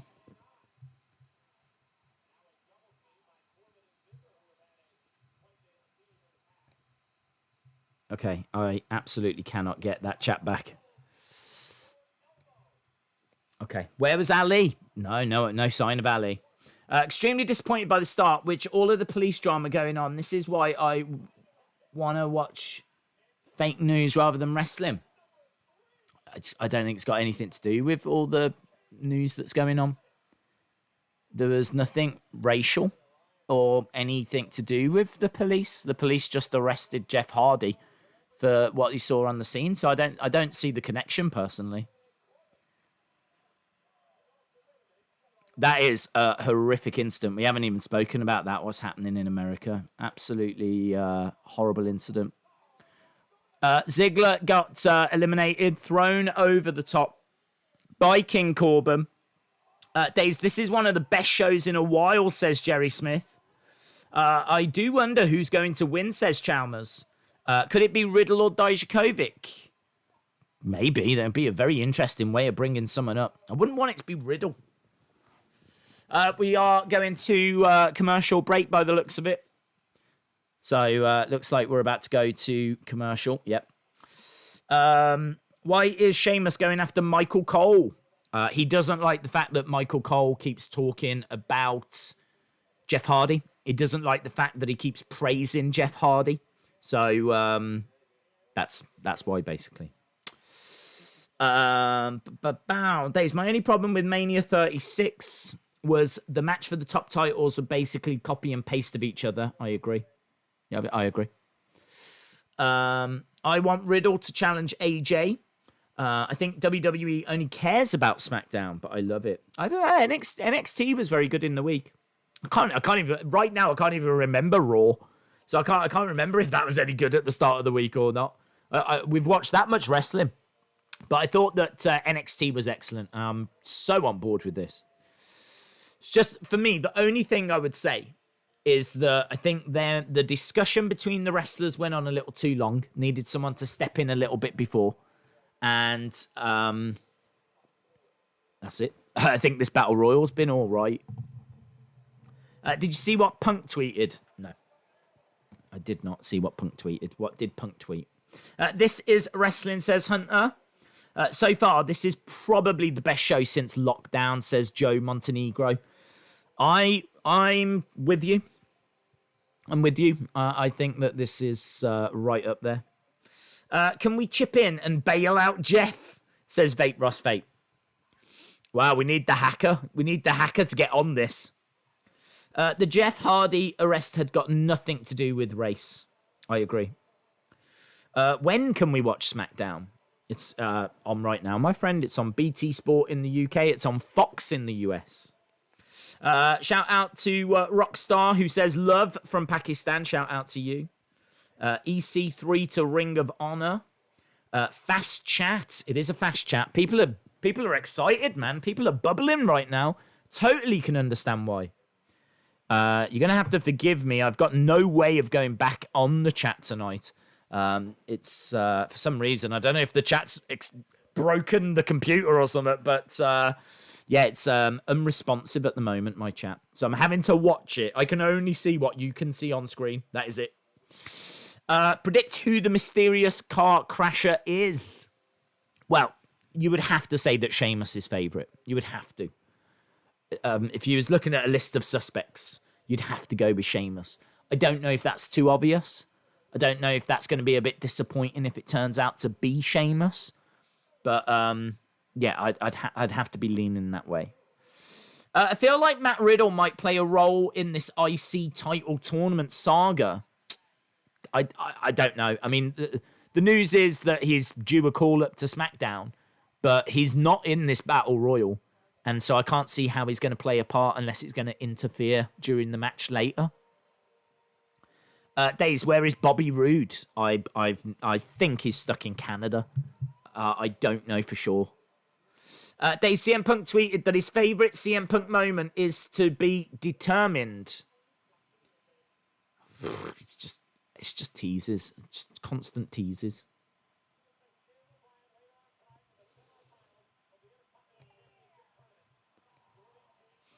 Days, what actually happened? What actually happened? We don't know what actually happened yet. We're still watching the story unfold, but there was a car that went up onto the pavement, crashed into a sign, seems to have hit Elias. The police looked inside. The papers were all in Jeff Hardy's name. There was a bottle of alcohol in there as well. They found Jeff Hardy. They arrested him. They say that he smelt like alcohol. He's denying that he was driving. He denies that he drunk as well. He says he hasn't had a drink. Draping armbar by Shorty G on Elias. I think this Battle Royal has really got down. We are back. We got Shorty G. We got Elias. We got Jey Uso. We got Cesaro. We got Nakamura. We're down to 5. We're down to 5. Tornado DDT by Shorty. Jey Uso with a super kick to Cesaro. Super kick to Nakamura. Shorty G colliding into Cesaro. Uso colliding into Cesaro. A lot of collisions going on. Here we go. Jey Uso. Oh, went for an enziguri kick on Nakamura. Nakamura with a kick to the head of Jey Uso. Shorty G picking up Nakamura. Taking him over. Double axe handle to the back by Cesaro. Uppercut by Cesaro as well. Cesaro picking up Shorty, looking to eliminate Shorty. Taking him over, trying to throw him over the top. Oh, he's holding on to the midsection. Shoulder charge. And again, but a knee strike by Cesaro. It's quite a lengthy battle royal, this. Shorty G is trying to eliminate Cesaro, trying to drag him over the top rope. Cesaro goes. Cesaro eliminated by Shorty G.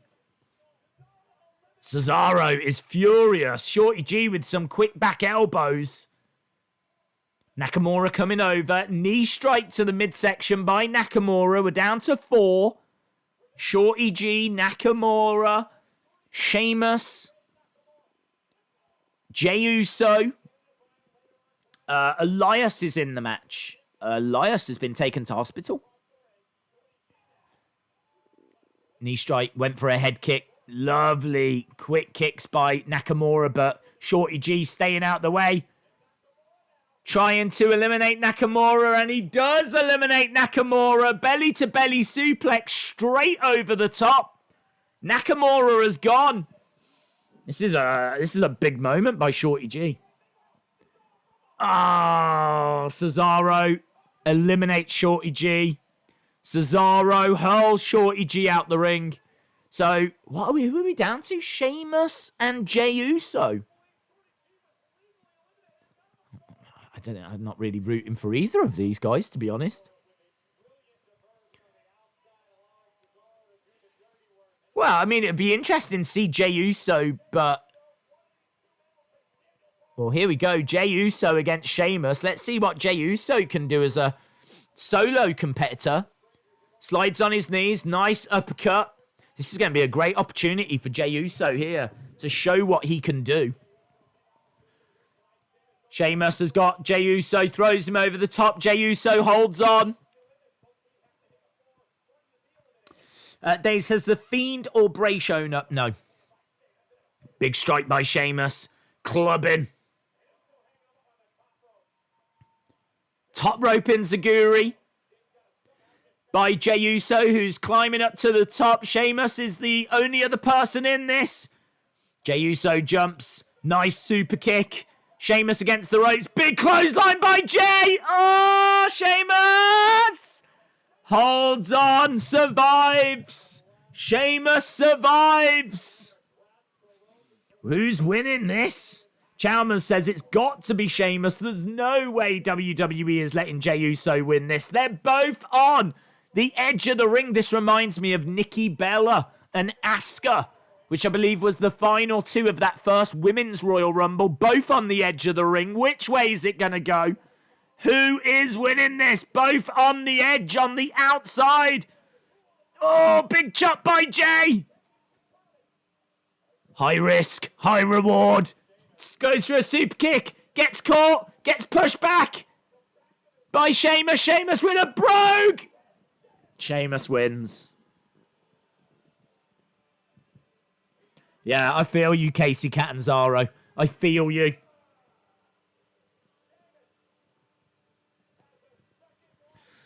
Sheamus has got a second life. Ah, damn it! Vela! Vela! Vela! What fella is he talking to? Did we ever know? Did we ever find out? Vela! Yeah? Big bro kick, yes. Great battle royal. Predictable. Sheamus wins. The one driving the car was Lars Sullivan, says Jerry Smith. I don't know where he is. We haven't seen him at all. Forever. Right, so Jeff is out because he's arrested. So it's going to be Sheamus versus Daniel. Winner faces AJ Styles.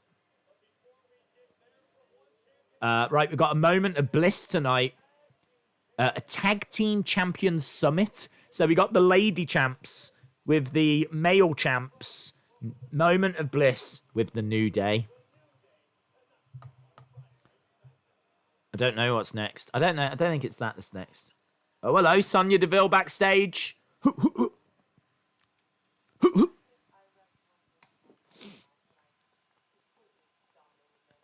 She says she dominated Mandy Rose. We've got Lacey Evans in the background. Have we seen Lacey since Money in the Bank? Oh. Come on then, you nasty. Oh, you're nasty. It's Lacey Evans versus Sonya Deville because Lacey pushed Sonya from behind. Lol. Right, Lacey.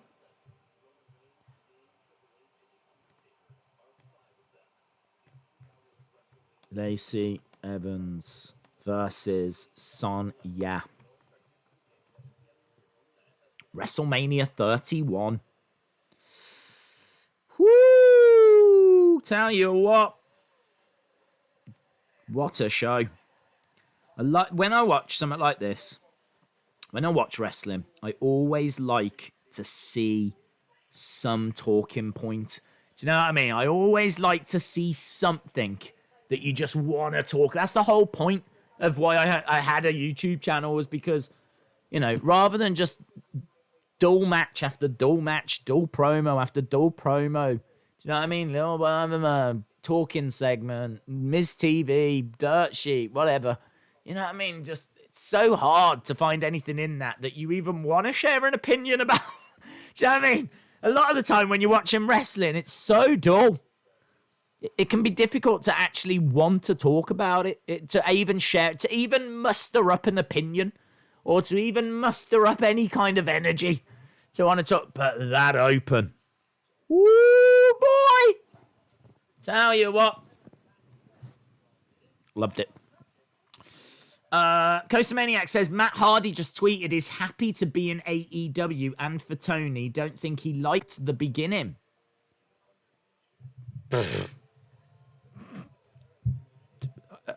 I don't know that it's connected. That's all I'm going to say on that. I don't know that it's connected. It's not because of that. Days, Sonya made a bad comment on Twitter. Oh, my God. Sonya made a bad comment on Twitter. Oh, I can't believe it. Well, so did the President of the United States. And I'm not saying that. That Twitter's saying that, not me. We don't get political here. I'm just saying. Bad comments and Twitter go hand in hand. That's what Twitter's for. BBYPSI said, why do they keep saying Sonya was an MMA star? She had 3 amateur fights in California and was 2-1. Never higher ranked in California amateurs than 14. Yeah, well, star probably is pushing it. Maybe MMA experience would be a better way of wording it. Hacker will reveal that it was Sheamus behind it all. Then Jeff will come out and cost Sheamus his match. I don't know, he's arrested. I don't know how quick he can get out. I don't even know where the police station is. In fact, I do know that area because I went to the Performance Center. I never went in, but I was in Florida. And how are you not going to visit the Performance Center? I wanted to know where it was. So, you can find it very easily on Google Maps. So I went. But on the door to the Performance Center, it says, trespassers will be prosecuted. Like, no fans allowed on site or something like this. Because they must get a lot of people that do the exact same thing. So as soon as I saw that, I was like, wow, I'm not staying. I'm not messing around with this. There's no way I'm filming this or doing anything with this. So, yeah, we ended up just going. But I do know where it is. And I've got to tell you, I did not see a police station nearby. I did not. So I don't know how far away the police station is. Plus, we know that Jeff doesn't have a car.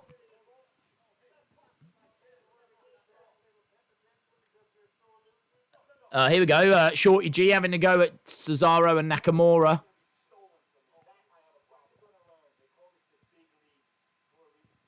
Cesaro says they call this the big leagues for a reason. Do you think someone like you could be Intercontinental Champion? I just did you a favor. Be the bigger man and walk away. There's a lot of height references here, which is super annoying.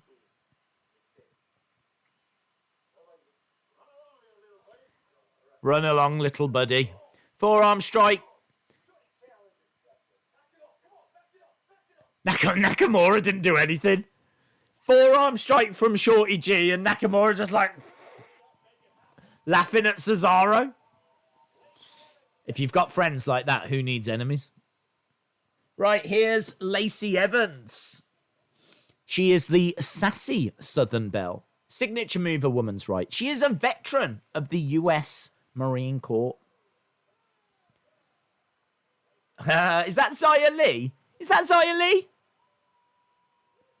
I couldn't see who it was, but someone's got a Lacey t-shirt on, and Lacey went over, and they were like, yeah, woo!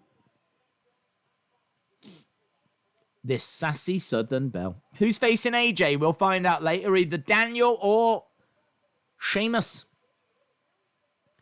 Shout out to Match of the... Sonya says, I mean, I've already beat her twice, but she'll probably get more opportunities because she's pretty and blonde. Lacey says, I'm just saying, if you're going to talk about blondes not working hard, I'll gladly be the blonde that shuts you up. And Sonya says, go ahead.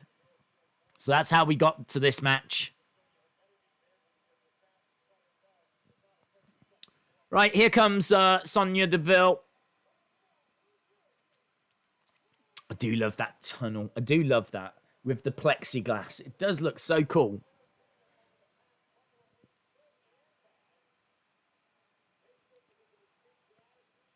Who's going to face AJ? Wow, I don't know. You might think maybe. Sheamus? Maybe that's going to be a curveball. Seriously, I still want to see Sasha versus Trish at WrestleMania 38. Why 38? We're skipping 37. Forget 37.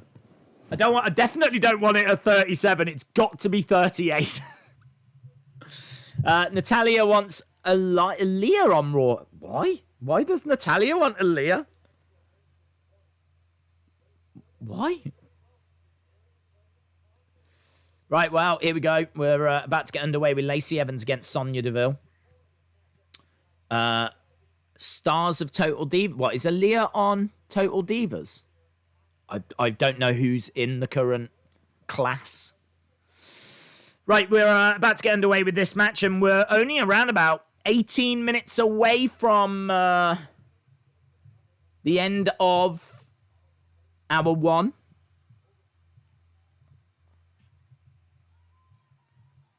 I tell you what, my chat is broken, unresponsive, and it might be quite interesting when I come to end the stream later. That might be quite tricky for me to do. I might have to sit here all night talking to you guys, because for some reason it just seems to have froze a little. We'll see. We'll see what happens.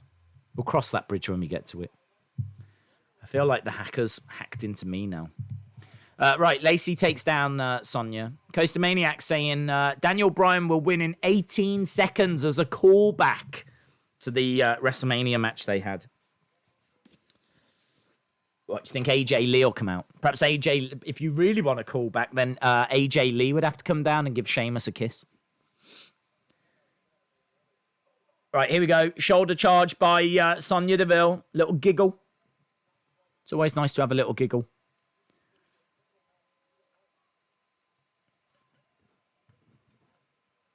I think the pace of this show is going to slow down. Jim Gore says Aaliyah is a Canadian. That would be my guess. Okay, fair enough.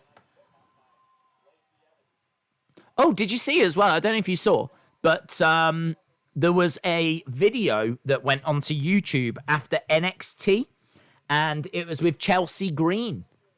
And Chelsea Green was talking, and she was saying, you know, how amazing that I was the tag partner of Charlotte Flair. And Robert Stone was there, and he was like, well, that's what the Robert Stone brand is all about. You know, elevating people. I mean, how amazing. Chelsea Green, Charlotte. It's a match made in heaven. And Chelsea Green turned around and went, exactly, you have absolutely taken me to the top, which is why it's about time that I fired you. And she walked off. So I think Chelsea Green and Robert Stone have gone their separate ways. I'm not sure what's happening with that, but it wouldn't surprise me if he now gets with Aaliyah. And if it's Robert Stone and Aaliyah, because she was trying to get him to be her manager. So it's quite interesting that Natalya wants Aaliyah. Robert Stone now needs a new client. I just wonder if Aaliyah's getting a push. Just all seems to be coming together. Right, Lacey dragged into the middle of the ring, and Sonya stands on her hair, puts her arms out as if to say, look at me. Look at me. Look at what I am doing to this sassy Southern belle. Going for a quick pin. Shoulder up. Next year's WrestleMania is in Hollywood. We need Hollywood Hogan. Yes, and we need The Rock.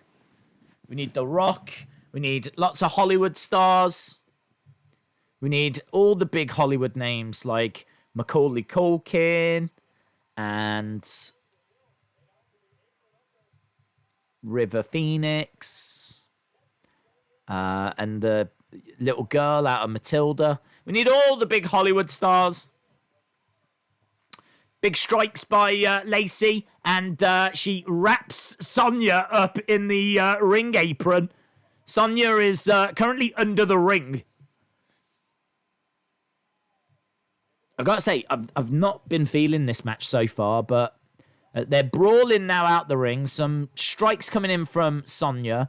Lacey throwing some rights of her own. Double count out. Double count out. Lacey goes face first into the commentary table. You can see Jessamine Duke, Marina Shafir. I think Marina's wearing the same thing she wore on Raw. In fact, they probably all are, because I'm sure, was this taped straight after? I'm sure they said, I saw reports that these NXT stars were standing for 10 hours. 10 hours. Lacey is back in the ring. Sonya's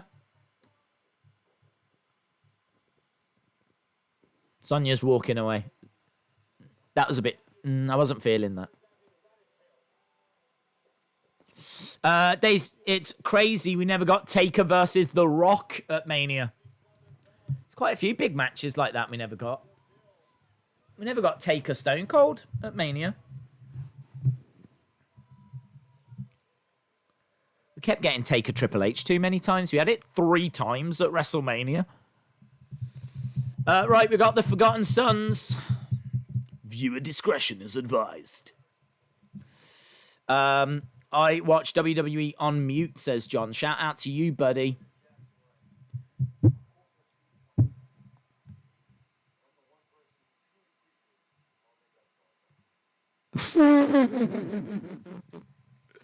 So we've got Riker, who I think was a Marine. Then you've got Cutler, who says, I was a corporal. And then you've just got Blake, who I don't think was in the military. And he has to just stand there and say, and I'm the one person that appreciates what these guys have done.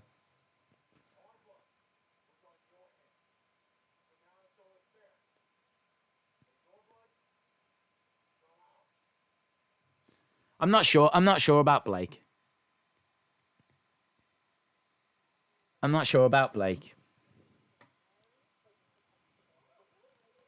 Here we go. Look, we've got Nikki and Alexa talking. Here's Big E and Kofi sneaking up and scaring them. Moment of Bliss coming up next.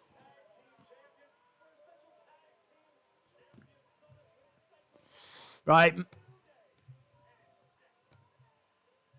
Here we go. Moment of Bliss. Moment of Bliss with New Day. Oh, will we get the hacker? This would be a really good time.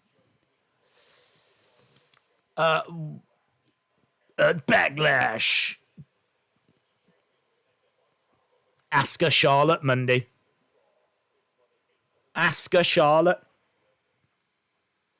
Sign me up for that. Sign me up for that. Love you, Asuka. The hacker is going to expose the truth about the New Day.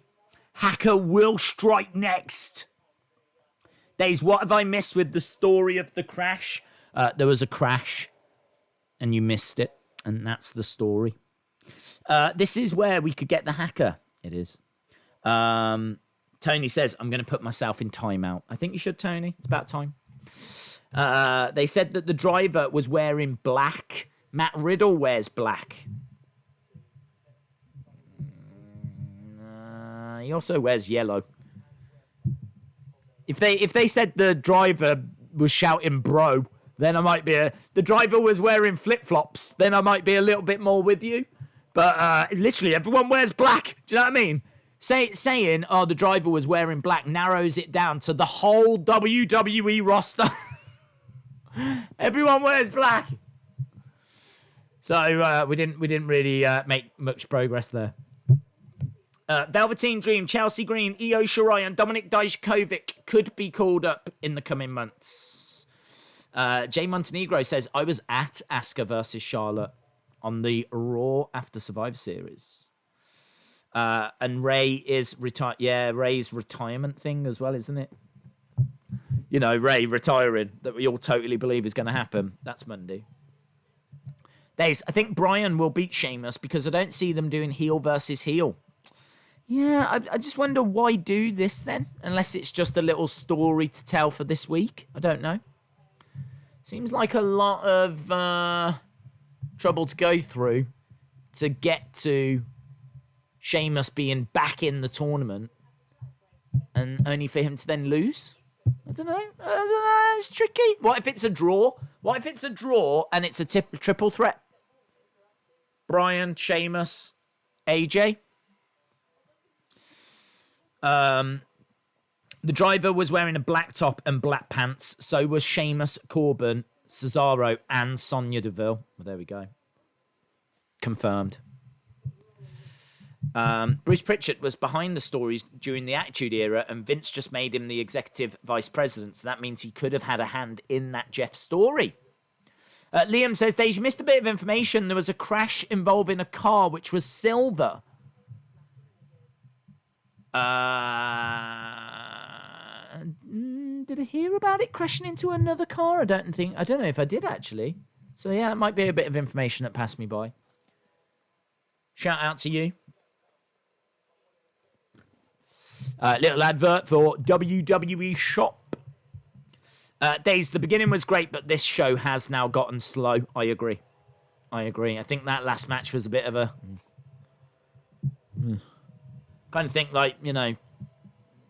Don't get me wrong. It was that opening was enough for this hour. Don't get me wrong. Still buzzing over that. So we're still doing all right. We're still good. But yeah, it has slowed down. But let's see if Hackosaurus might get involved here. Here comes Alexa and Nikki. Do. Isn't it funny? Right, this has only just dawned on me.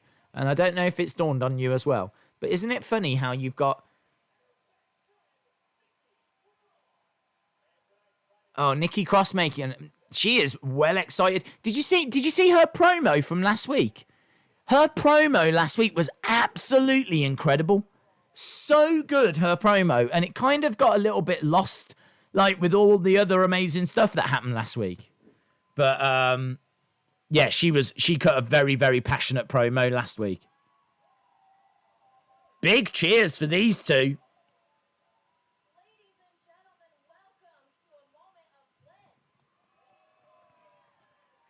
Yeah, the thing I was going to say was, you've got Alexa Bliss. So Bliss, happiness. Nikki Cross, angry. That for some reason that has never dawned on me before.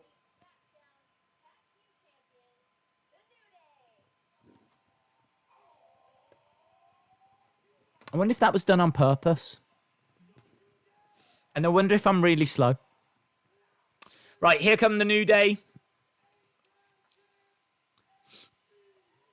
The power. Bump. It is cool. Someone in the crowd, I don't know who it is, that's dancing away. In fact, a few of them actually. Woo! Even Nikki. Yeah.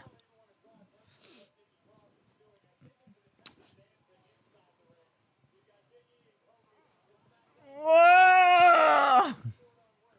You know the New Day are going to thrive on this. Big E having a look over at the commentary table.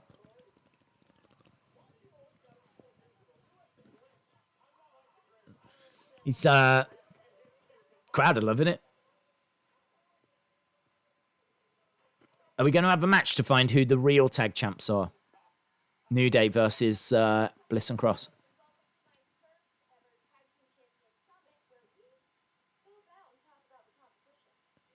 Okay, they're going to talk about the competition. So excited. She's got a gift. What has she got them?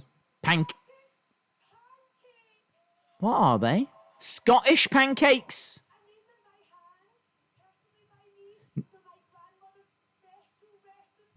Grandmother's special recipe. Is it haggis or something? Scottish pancakes. What has he got in his singlet?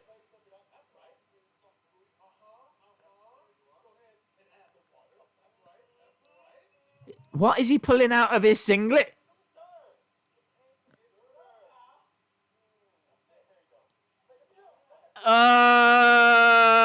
Drink it, drink it, drink it. Drink it. I don't know what it was. He pulled something out, put it in, and they added water. Oh, she didn't do it. Oh, boo. Oh. Okay, they're saying, when you look around, who do you see? New Day is wearing a shad. Oh, yes. Well spotted. They do have a shad armband on. Yes. Black armband and it says shad. Well spotted.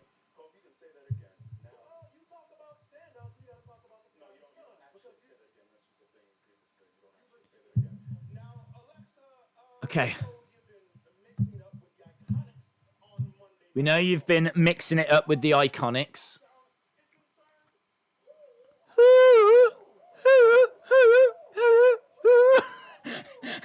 Nikki Cross as well.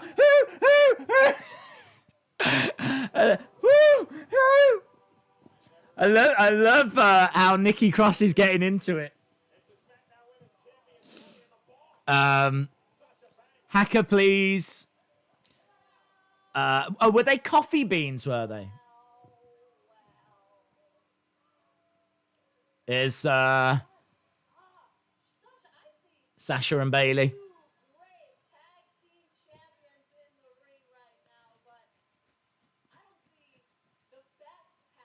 Bailey says she can see some great tag team champs, but not the best tag team champs.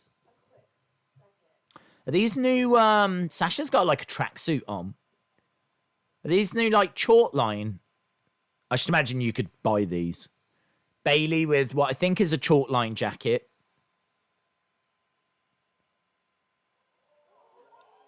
What has Sasha got? Sasha's got an armband. Sasha took that jacket off, threw it at Alexa.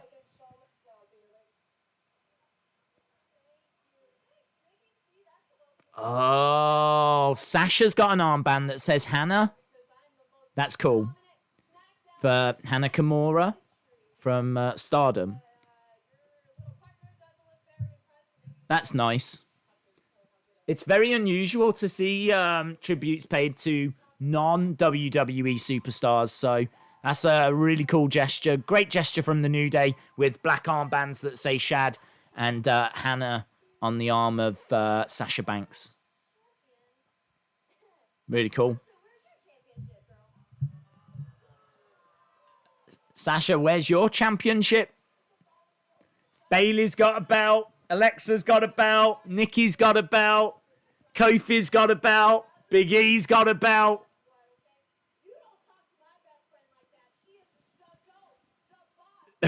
Bayley saying that Sasha is the GOAT. She's the boss. Since I am the conversation.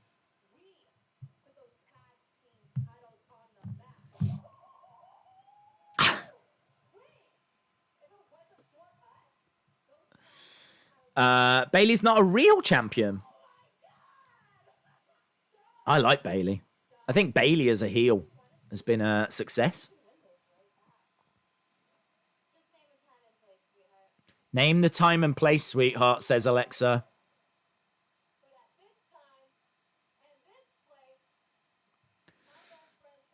Sasha should have it, not Bayley.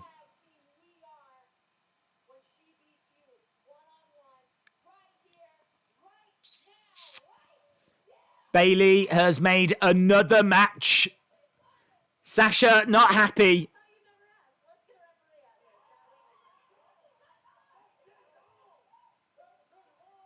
Sasha's like, I'm in heels. Bayley says, don't worry, I'll get some. Drop kick by Alexa. So Sasha is not best pleased here. That's all right. That was a fun segment. That had a little something about it. There was some comedy in there. I think Nikki Cross is excellent. I think she's so underrated. I mean, when she was in Sanity and she was doing all the crazy twisted sister kind of stuff, kind of felt like that was it. That was her gimmick. That was going to get her over. It was going to work. She was the twisted sister of Sanity. And then they completely changed direction on her. And since she's been like the friend of Alexa, I've been a little bit unsure about it. But past few weeks in particular, she has been really good on promos and a lot of fun in that segment. New Day coming out, having a lot of fun. Crowd were dancing along as the New Day were coming out, which was great to see. We haven't seen, obviously, the crowd, any kind of crowd reacting to the New Day for a long time. So it was great to see people in the crowd having a good time. I'm a fan of Bayley. I think she's had some great matches in recent weeks in particular. I think that her heel turn has been a success. And I'm really intrigued by the storyline they're doing with Bayley and Sasha. And again, another example of Bayley making a match and Sasha not being appreciative of that. And she's like, how am I meant to wrestle in heels? So, yeah, good. A good segment. Again, you know, not a boring segment that you're just watching going, oh, there's nothing going on here. Do you know what I mean? It's just pushing that story along again, and there was some fun little moments, and good. All right, man. I'm on board. Get your halftime scores in. Do you not like Alexa Bliss? I don't mind Alexa. I can't say I've seen great matches from her recently. She's had a lot of injury troubles in recent times, so she's a little stop-start. So she can't really get any momentum together. I don't think that she's got a personality that really sparkles. Like, she doesn't make me laugh. Her as a person, I got no issues with. I think she's a very good wrestler. No issues with her as a wrestler or as a performer or anything. But I can't really get too excited about Alexa Bliss because just want more from her, you know? Just kind of... Nikki Cross makes me laugh. I think Bayley's got a few witty lines and has some great matches, whereas Alexa's kind of just stop-start with injuries. And I think that's the problem. Injuries just getting in the way. Bow, 9.56, 7.5, 8, 7.2. We've got a lot of decent scores coming in here. 9 out of 10, says Jerry Smith. The beginning was great. Sasha's going to have to wrestle in heels. Double Grande says 3 at best. I do admit that it did dip. I think the Battle Royal was all right, but I don't think any of us wanted Sheamus to win. Then that match with Sonya and Lacey wasn't great. I like that last segment. I was entertained with it. And I thought the beginning was 10 out of 10 excellence. So. Right, Alexa versus Sasha.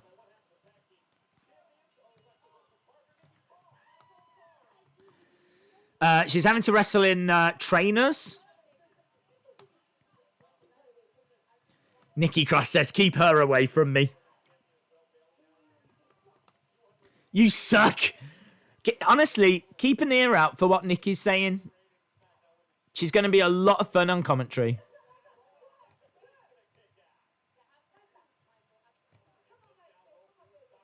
Come on, Lexi. Come on, baby.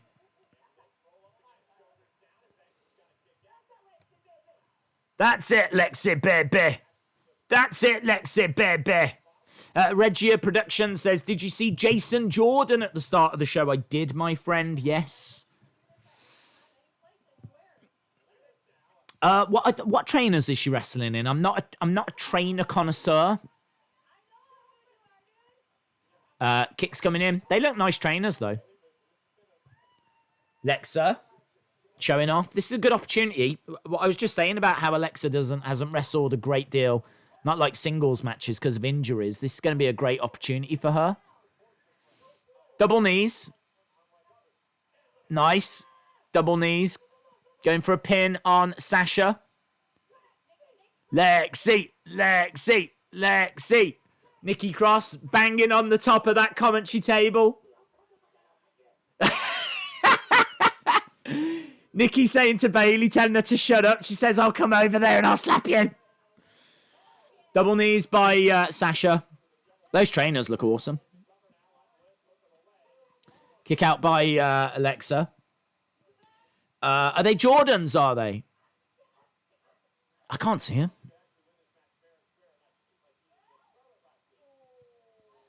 Goes for a pin on Lexa. Lex gets shoulder up. Nikki is gold. Yeah, a lot of fun. Bayley keeps saying, stop moving the table. I tell you what, having Bayley and Nikki Cross on commentary, totally down for that. Lovely. Look at that. Look at the agility. Putting her foot right in the throat of Alexa. Knee to the midsection. Throws Alexa Bliss down. Sasha against the ropes. Double knees. Comes crashing down onto Alexa. 2. Kick out by Alexa. Here we go. Nikki trying to start a Lexi chant. Crowd aren't really on board. What's Michael Cole doing? Michael Cole was kind of feeling it then. Has anyone got a spray bottle for Nikki? Lexi. Lexi.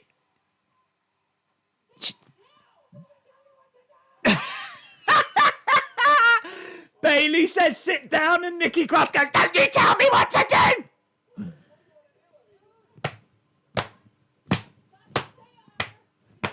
She's just a dynamo. She's just a ball of energy. That's what she is.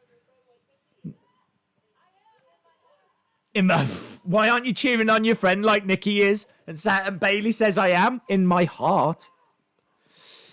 Knee to the midsection. Nikki Cross is stealing this match. Sasha versus Alexa is being won by Nikki Cross. Bayley is standing up now. Nikki Cross says she's feeling great. Come on, Lexi. Come on, Lexi.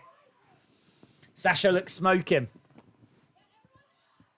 Sasha telling everyone to shut up. Nikki Cross booing. You think you're going to beat me?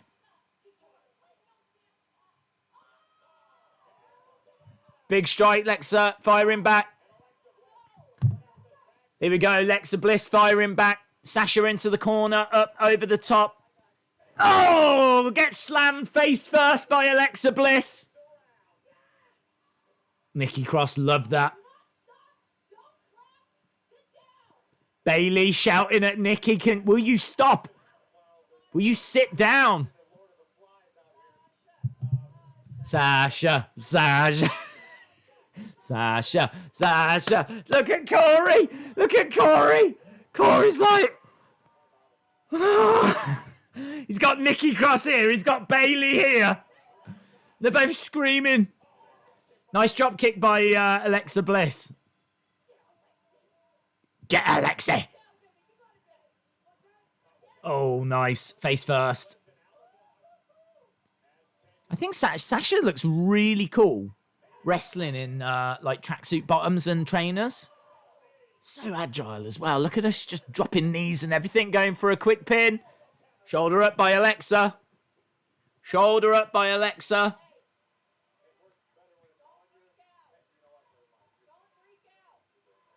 She's just, look, Nikki Cross is desperately trying to get the crowd to cheer for Alexa.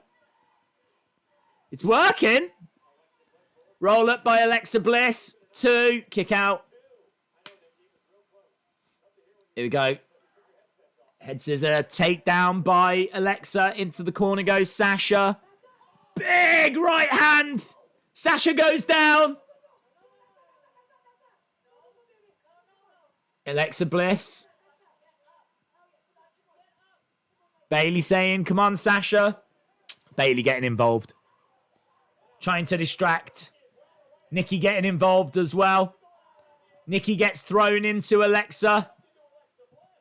Sasha coming over. Knee to the back of the head. Alexa Bliss goes down.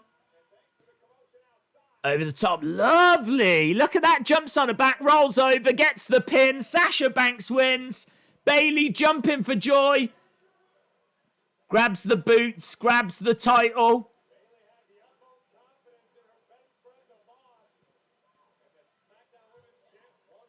There we go. Sasha victorious. Bayley knocking on the plexiglass. Look, she's the best. That was fun. What's this? Otis and Mandy were able to get away. We're going to see Otis and Mandy relaxing by the pool. Wow. Up next, here we go. The breaking news story. Coming up next, more information. Sasha's losing streak's going to come to an end. Sasha wins, but only because of Bayley interference, causing more strain between them. John Jones is demanding his release. Wow.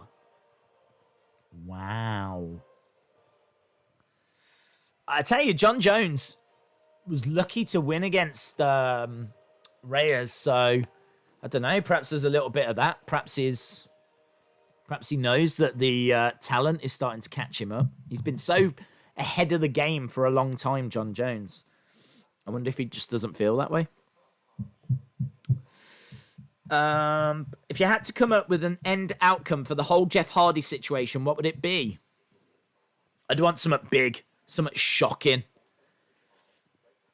Oh man, you'd want it to be I don't know, someone like CM Punk had got someone to do this to Jeff, and that's the truth the hacker reveals, you know?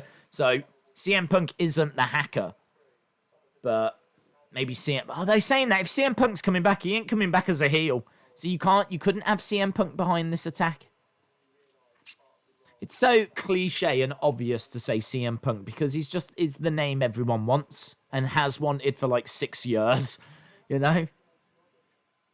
I don't know if there's anything that could be as big as CM Punk. But CM Punk, you can't bring him back as a heel. You can't bring him back as a heel. There's no way the crowd are booing CM Punk. They haven't chanted for 6 years for the guy to bring him back as a heel. Got to bring him back as a face, so... I don't know. I don't know what a satisfying outcome would be. I think the outcome's going to be, it's probably going to be Sheamus. Maybe you use it as a platform for someone. You know, there's been a bit of speculation. Could it be an NXT talent that's behind it? Maybe that would be a good use. To give it to an NXT talent. But I don't know. Who's devious enough? Who's really devious enough to go to that length? I don't think Dijakovic is. I don't think Riddle is. So, I don't know. I struggle to see it being an NXT talent. Do you think Riddle appears tonight? I'm going to say no. This is wrestling, says Dave in real life. Regia Productions says Rikishi did it for The Rock. That's why. Makes sense. Makes sense. The Corona plexiglass walkway, says Jonathan. I love it. I'm a big fan of that. The hacker storyline is being dragged out. I agree with that. I agree with that. It is being dragged out. I'm still on board. But, man, there's got to be some movement on it. Even the little Twitter videos now, I find myself just not really caring, if I'm being honest. All right, we are at the WWE Performance Center. Obviously, there was a big incident to start off SmackDown. Hello, Michael Cole.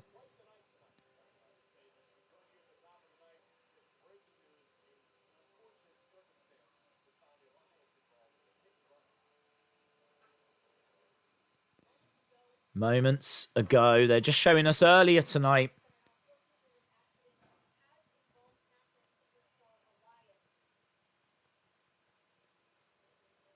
So there's the police. There was an accident. Elias was down. Jeff Hardy.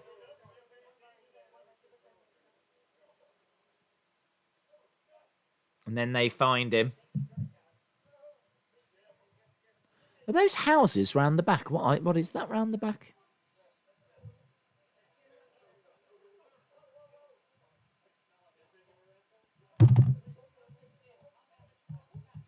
Yeah, you can see Jason Jordan.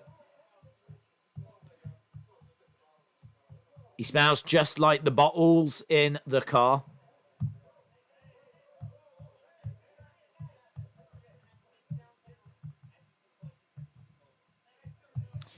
I feel like the hacker thing started in October. Oh, I can't remember when it started. I'm interested in that woman. There's a woman that is filming footage on her phone.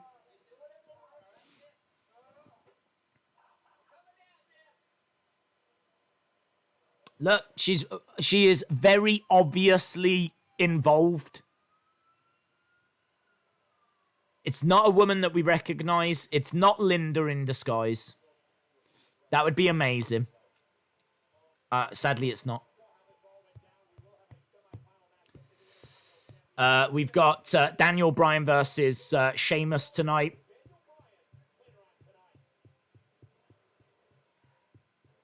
Right, here comes Cesaro.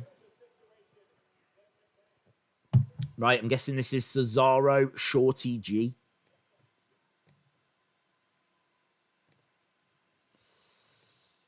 I did see Jason Jordan, yeah. Cesaro versus Shorty G. Hate that name. What was the info? There wasn't one. It was a recap. It was a replay.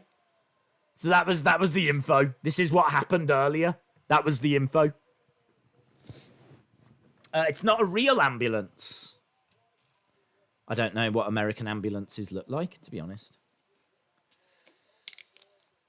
Days, could Bo Dallas be the attack? That would be amazing. That would be very cool. I'd be totally down for that. Think that'd be a good way to use him, yeah? Give him some... That's a really good shout. I like that. Bo Dallas. Right, here comes Shorty G.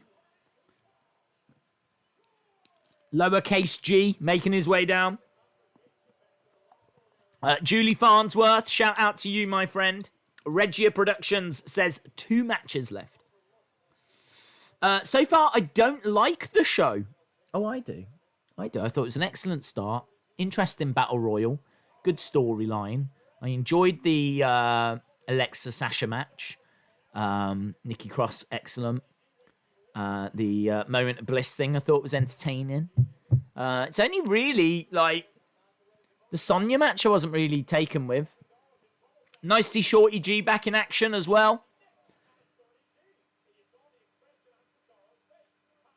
Nice. Did someone set up Elias and Jeff for their spots in the tournament? I believe so.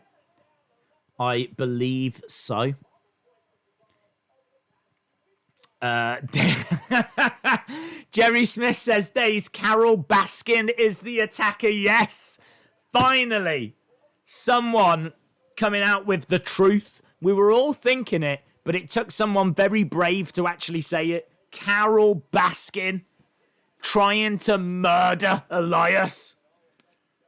You're right. She looked at Elias. It reminded her of her husband.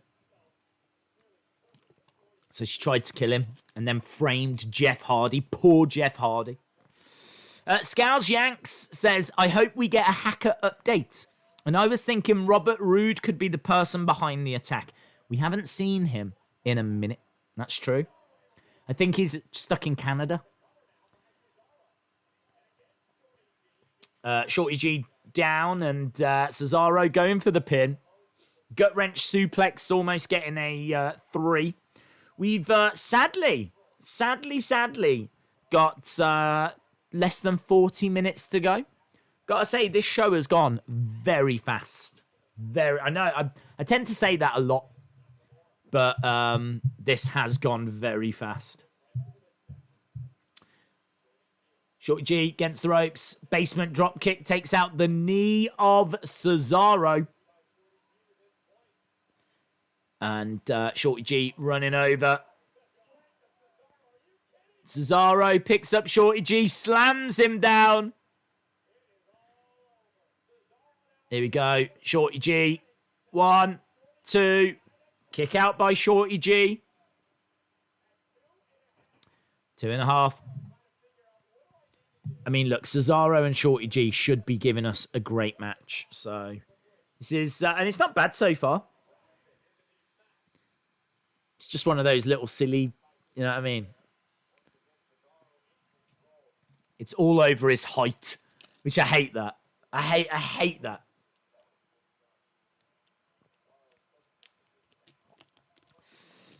Rise over size. Okay, here we go. Shorty G. Up top. Gets thrown back, but lands on his feet. Going for an ankle lock. Trying to get the ankle lock on Cesaro, middle of the ring. Cesaro's in a bit of trouble here. Nakamura is at ringside as well, but Cesaro rolls over, forcing Shorty G to break. Big European uppercut. 1, 2. Shoulder up by Shorty G. Shoulder up by Shorty G. Look at that. Beautiful uppercut. Such ferocity. So he's got Shorty. He was looking for a neutralizer, but rolled through. 1, 2. Cesaro almost with a 3. Goes for another pin, and I can't get it. Against the ropes goes Shorty G. Shorty G up over the top, round there. Oh, look at it. Straight over the top. Great work. Shorty G gets the win. Shorty G off the ropes. Cesaro picks him up. Looks like he was going for a power bomb. Shorty G continues to roll. Flips Cesaro over. Look at that. Great.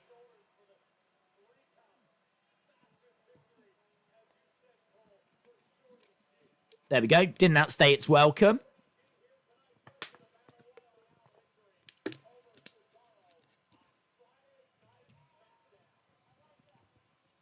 Shorty G says, I like that. Right, is this next? Otis and Mandy?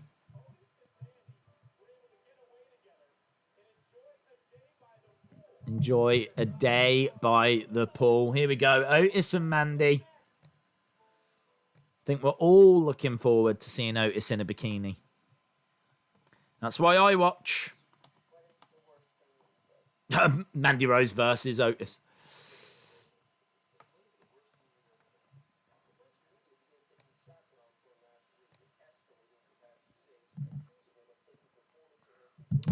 What would you think of a Tyson Kidd return? I would be amazed.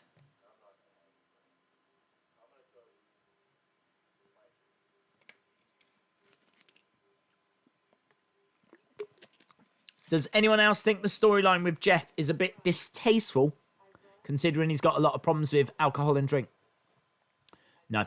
My personal opinion on it is that it is taking a bad situation and using it to create a very interesting storyline. Now, this is different, very different to the Drake Maverick situation, because Drake Maverick was actually fired or was announced as being fired along with other people that were actually fired. So that's not taking a bad situation and making a storyline out of it. That's just horrific, because there is no positive way to spin that. What this is Jeff's personal demons. These are Jeff's personal problems that hopefully now he has overcome. And this could be a vehicle, this could be a storyline for him to show that he has overcome them. So, you know, he's spoken a lot about redemption and things like that. And we've said before that I wouldn't make him world champ because I don't think he's reliable enough. Well, if they're going to do this storyline and it's going to turn out that he was framed and he wasn't driving, and it's going to be a vehicle, this storyline is going to be a vehicle, a way for them to get across the fact that he has got past these demons. Look, you all thought he had done this. He hadn't. He was framed. Then I'm absolutely fine with it. And you would guess that Jeff would be fine with it as well. I can't imagine Jeff would do it if he had an issue with it. So I'm guessing Jeff has given the okay. So if Jeff's all right with it, if Jeff doesn't have a problem with it, then I'm all right with it as well. As I said, it's totally different to the Drake Maverick thing, because the Drake Maverick thing, people actually lost their jobs. People are still losing their jobs. Do you know what? I can't even get my head around that storyline. I really can't get my head around that storyline.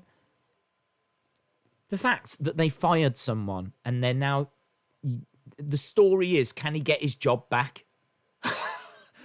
Can he win his job back? We're going to fire someone and then we're going to make them compete to get their job back. Well, why? Why not just give him his job back? No, we can't do that. Why? Why can't you do that? Don't ask questions.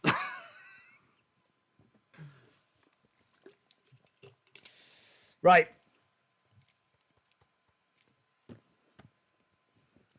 We are about to go back to earlier today. A lovely fruit spread, fruit platter, fruit extravaganza, plate of fruit. By a pool, we've got Mandy. We've got a little bit of bubbly. Champagne, my peach. Should have some peach champagne, shouldn't he? Thinking about it. Some peach champagne for his peach. Oh, yeah. A little bit extra for me. Mandy says, here's to some alone time for us.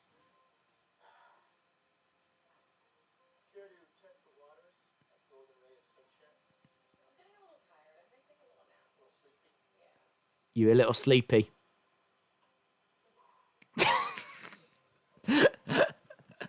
He says, do you want to test the waters?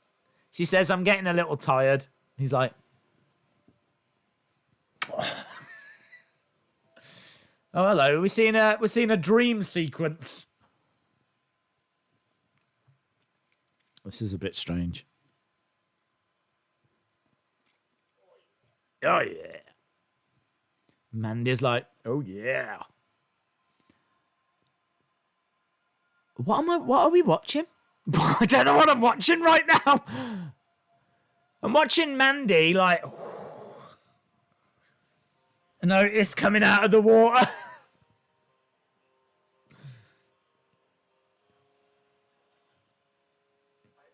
Hi, Mandy.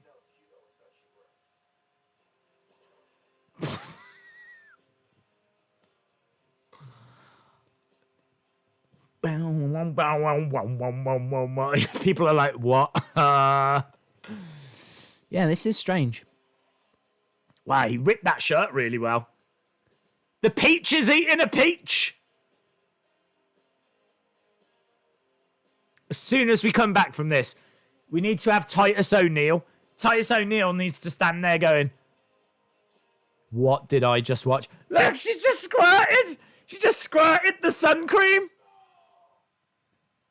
Here's real life. Real life Otis just cannonballed. Did I wake you? Yeah, you drenched her. Sorry, Mandy. Mandy says she was having an amazing dream. Oh, hello. It's got a bit of a one dance vibe to it. And in a one dance. That's Drake, by the way. I told you I'm hip. Oh my God, they're properly kissing. Mandy says, oh yeah. Jesus. Look at this. Look at this. They're properly like...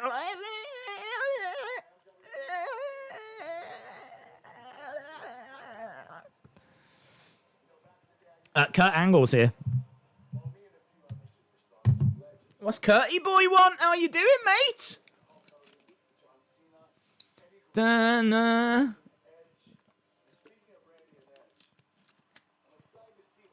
Well, I'm not a fan of dream sequences. Let me throw that out there. But it's just a throwaway little comedy segment.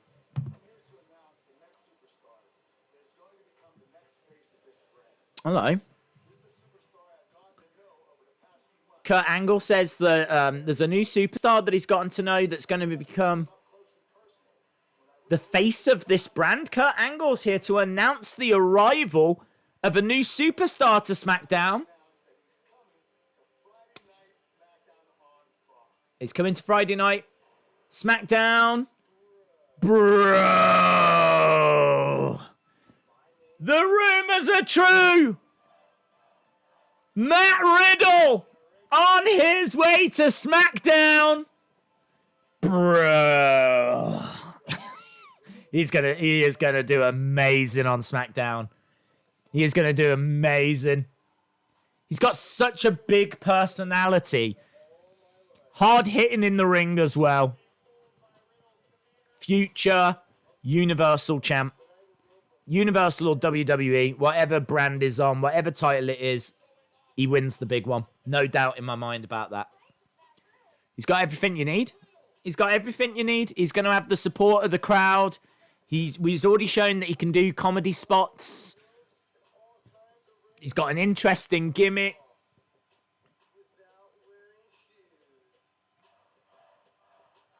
Matt Riddle. Announced by Kurt Angle. Huge. Don't know when that is. Is that next week or something? There we go. Well, we'll find out. Bro. William says that bottle squeeze. Bro. We got a lot of bros in the chat. Bro.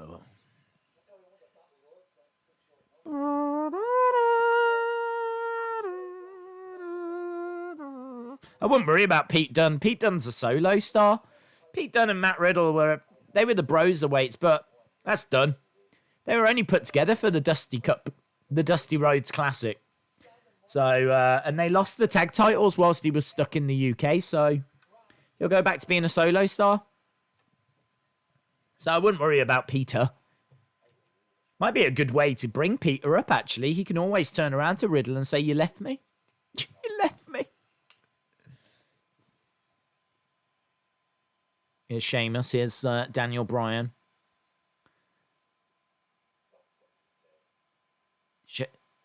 Sheamus says, if you've got something to say, say it.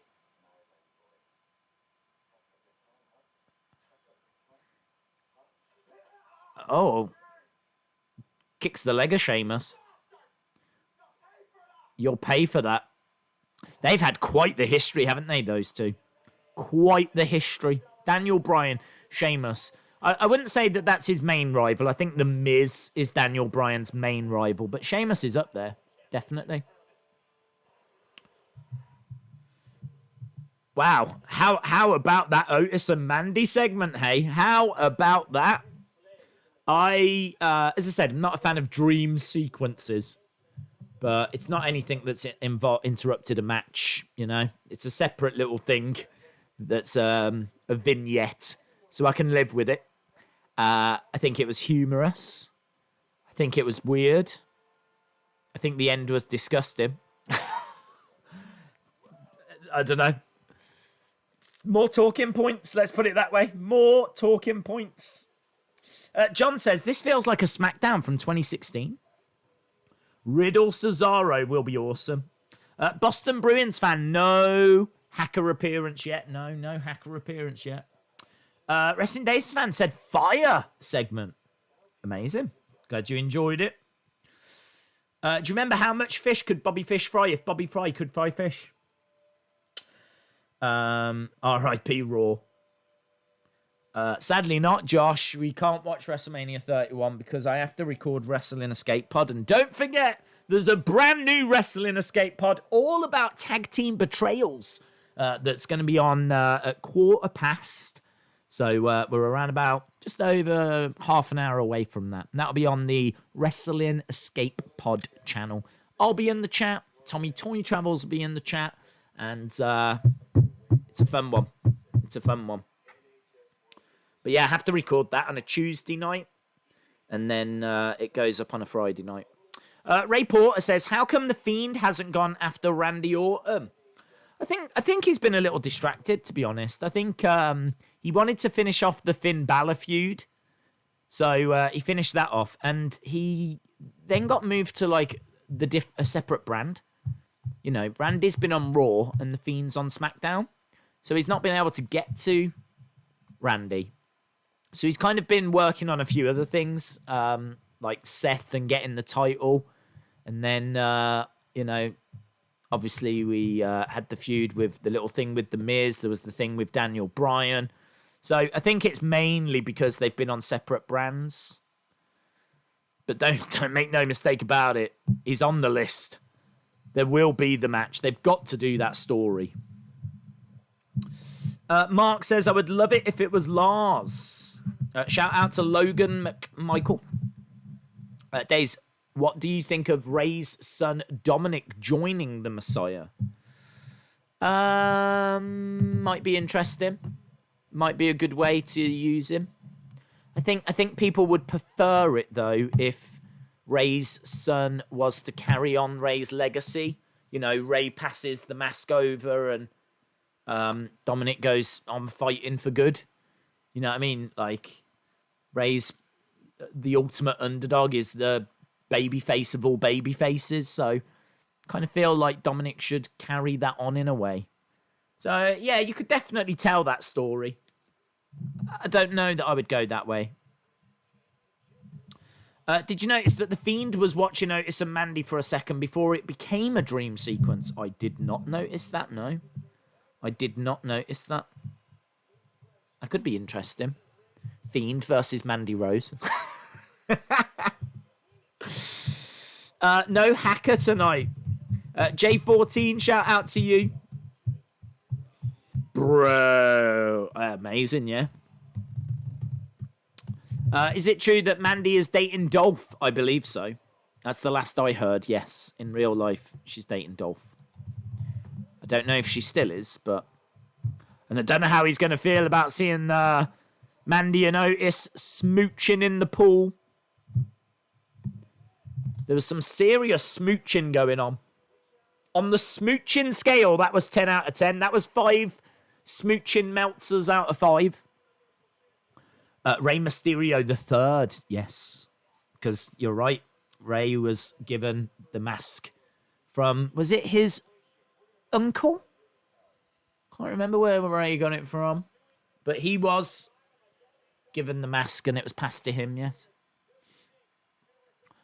2-for-1 handicap match. The match no one asked for. Braun versus Miz and Morrison. Next week, Miz and Morrison have got a warning for Strowman. Justice for George Floyd. Absolutely. That story has been so incredible. I didn't even know about it a couple of days ago, and yesterday it just really started to gain traction. And then I saw the riots and everything, and I even saw like a CNN presenter got arrested. It's just like it's just spiraling, isn't it? It's really spiraling. I heard that they'd arrested the police officer, though. Obviously, we're not going to get into that here. We're not getting into politics and all of that, but I don't think anyone would disagree. There should be justice. There was a guy there that was standing next to Jessamine Duke that looked like Dexter Lumis. I don't want to play this game again, but it did look like Dexter Lumis. But it might just be that Dexter Lumis lookalike again. I don't think The Fiend was on the Otis segment. I'm not sure he was either, but... Mandy isn't dating Dolph. She's dating a non-WWE star. Okay.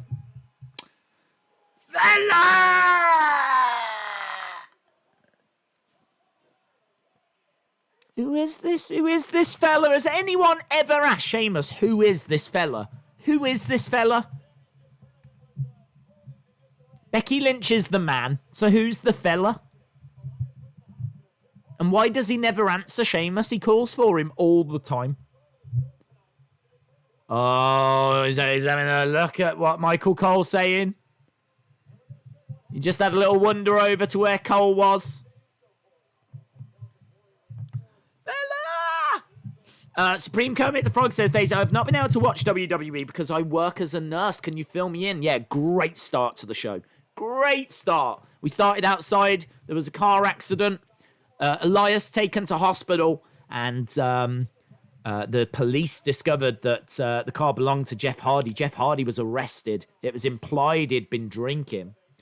So Elias was out of the tournament, which means AJ goes straight to the final. Jeff Hardy's out of the tournament. So Daniel said, I don't want to go to the final. Let me fight someone.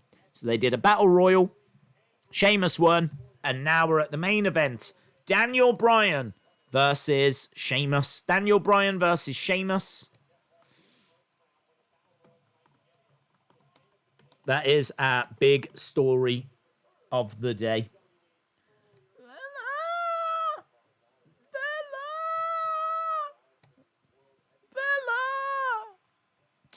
Coaster Maniac says, so the pay-per-view now is the pay-per-view now called the greatest wrestling match ever, Backlash? That's what it looks like from the graphic.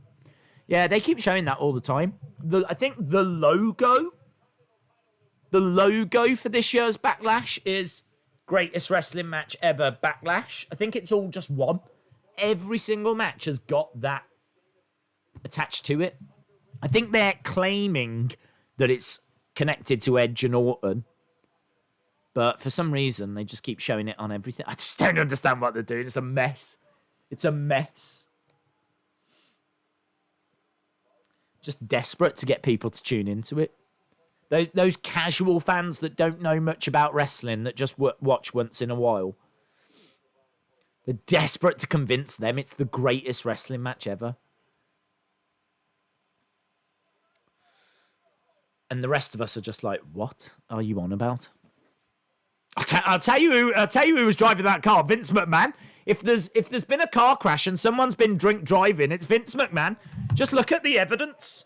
Look at that crazy promo he did during Triple H 25.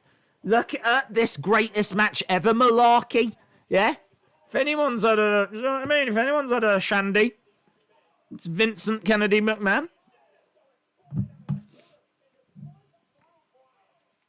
Big kicks coming in by Sheamus, stomping away on Daniel Bryan. How long have we got? We've got 15 minutes. Half an hour until the Wrestling Escape Pod. 15 minutes till the end of this show.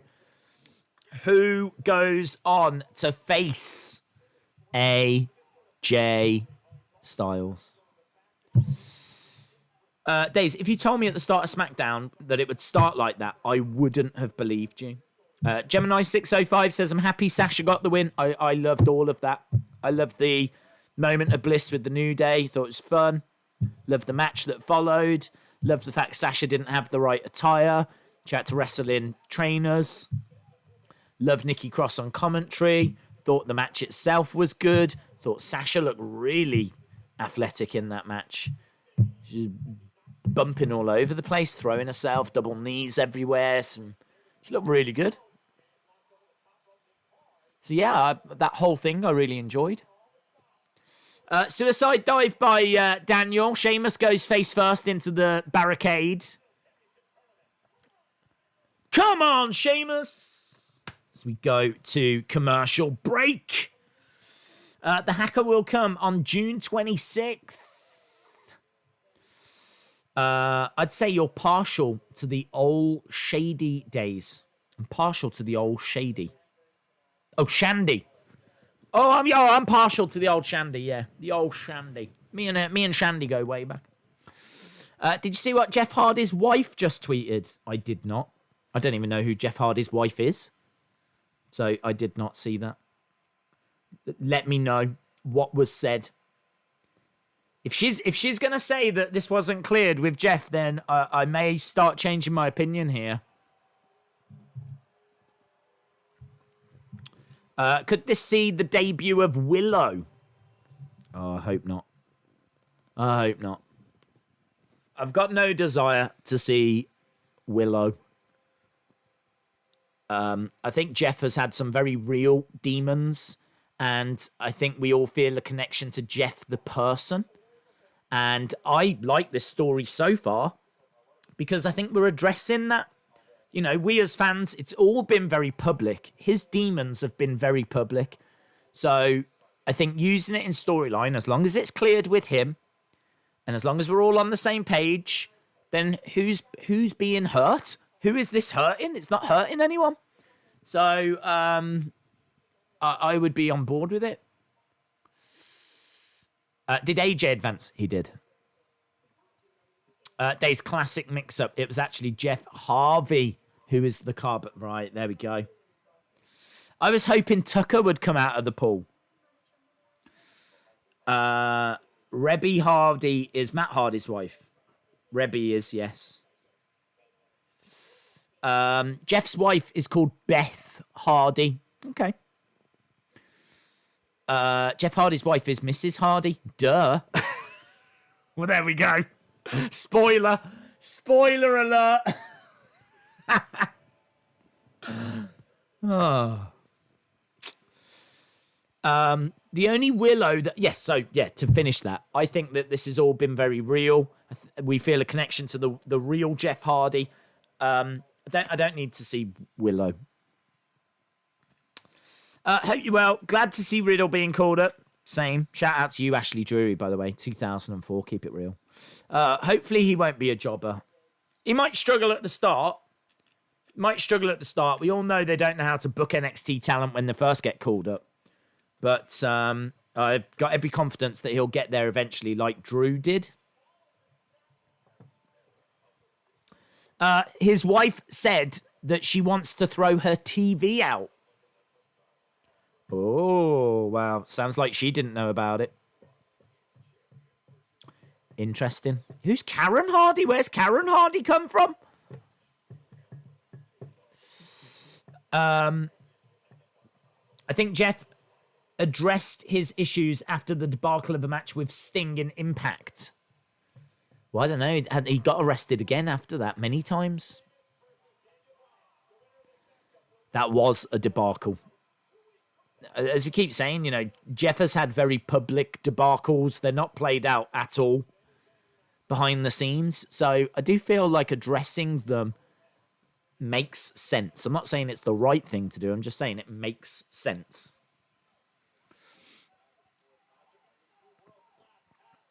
Back elbows coming in by Sheamus. Sheamus has been yelling for his long-lost brother for years, named Fella. This is true. It's only now that we're starting to ask, who is this fella? I'd love it if it was Hornswoggle. I'd love if little Hornswoggle came out with the shirt on saying Fella.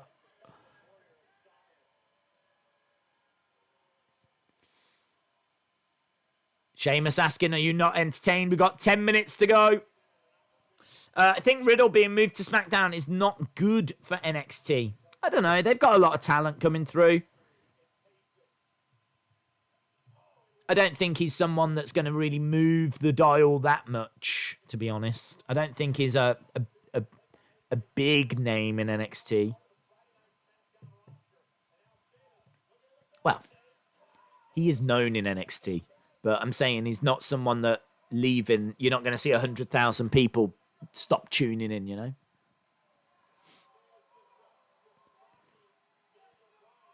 He's saying to Michael, do it. Corey Graves is like, come on, you can do better than that, Michael. Few no chants from the crowd. Sheamus up top. Comes crashing down, clothesline off the top. 1, 2. This is Daniel's having to work quite hard here.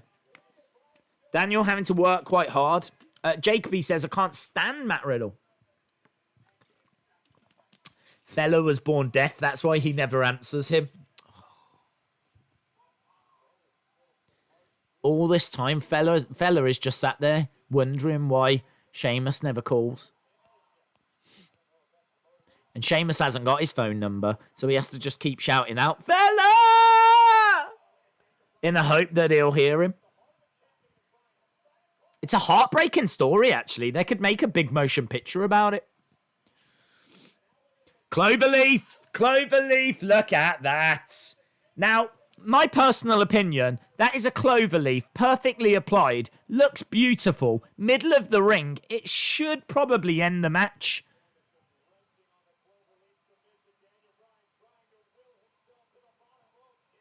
You know, Daniel desperately trying to climb over to the ropes.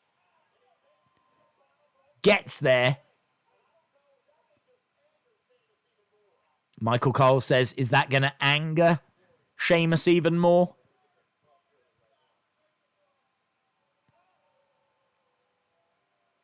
I do feel with submissions, it seems to be so easy just to get to the ropes these days.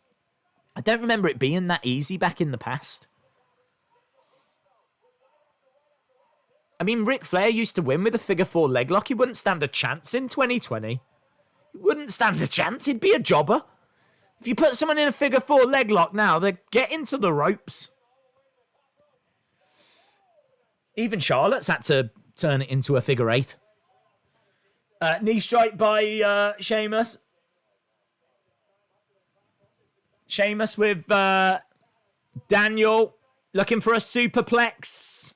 How long we got? We got 7 minutes.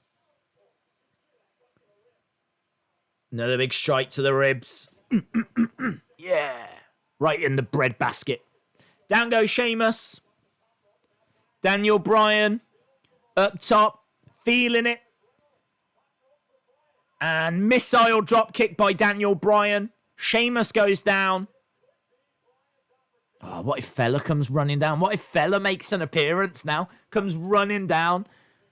Interferes in the match and helps Sheamus.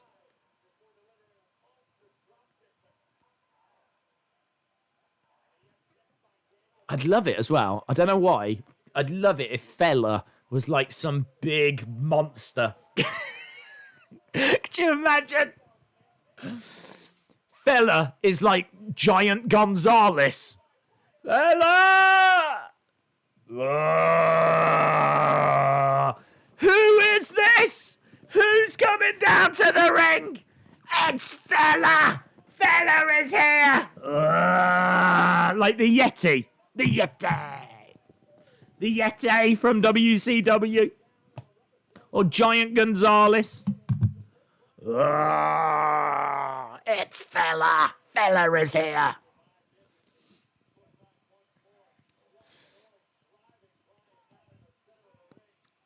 Bryan hulking up. There's a figure 8 and a figure 4, but what about the figure 2? It's a very good question. What would a figure 2 be? I think that's where you just kind of put your legs on top of them and they put their legs on top of you. And you just sort of lie there and just hope they give up. That you don't actually put any sort of submission hold on. You just put your 2 legs on top of them and you just lie there. And you hope they quit out of boredom. That's the figure 2. Against the ropes goes Daniel Bryan, charging in. Kick to the face. Big clothesline. Big strike by Sheamus. Fella, 6'9" man walks out. That's it. That is definitely what's going to happen. Maybe that Jordan O. McBean. Jordan O. McBean, the second tallest guy ever to compete in WWE. Who is this? Oh, it's not Fella. It's Jeff. Jeff's here. Jeff is here. Oh my God, when someone came down, then I was freaking out. I was like, oh my God, it's Fella. Fella's here. It is Fella. But it's not, it's Jeff. Jeff is unloading on Sheamus, so Jeff seems to believe it was Sheamus. Corey says, what's this about? What do you think this is about? Idiot. What's this about? Why is he going? I don't know. I'm happy he's here, but what's this about? Daniel wins, by the way. Hardy, I couldn't believe it. All that talk about Fella.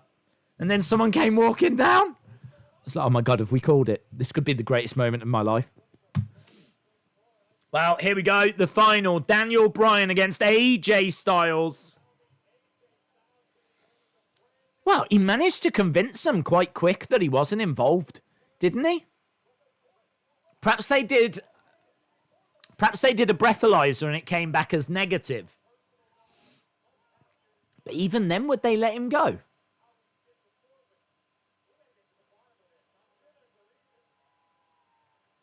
He looks all right. Caden Carter and Casey Catanzaro were like, yeah.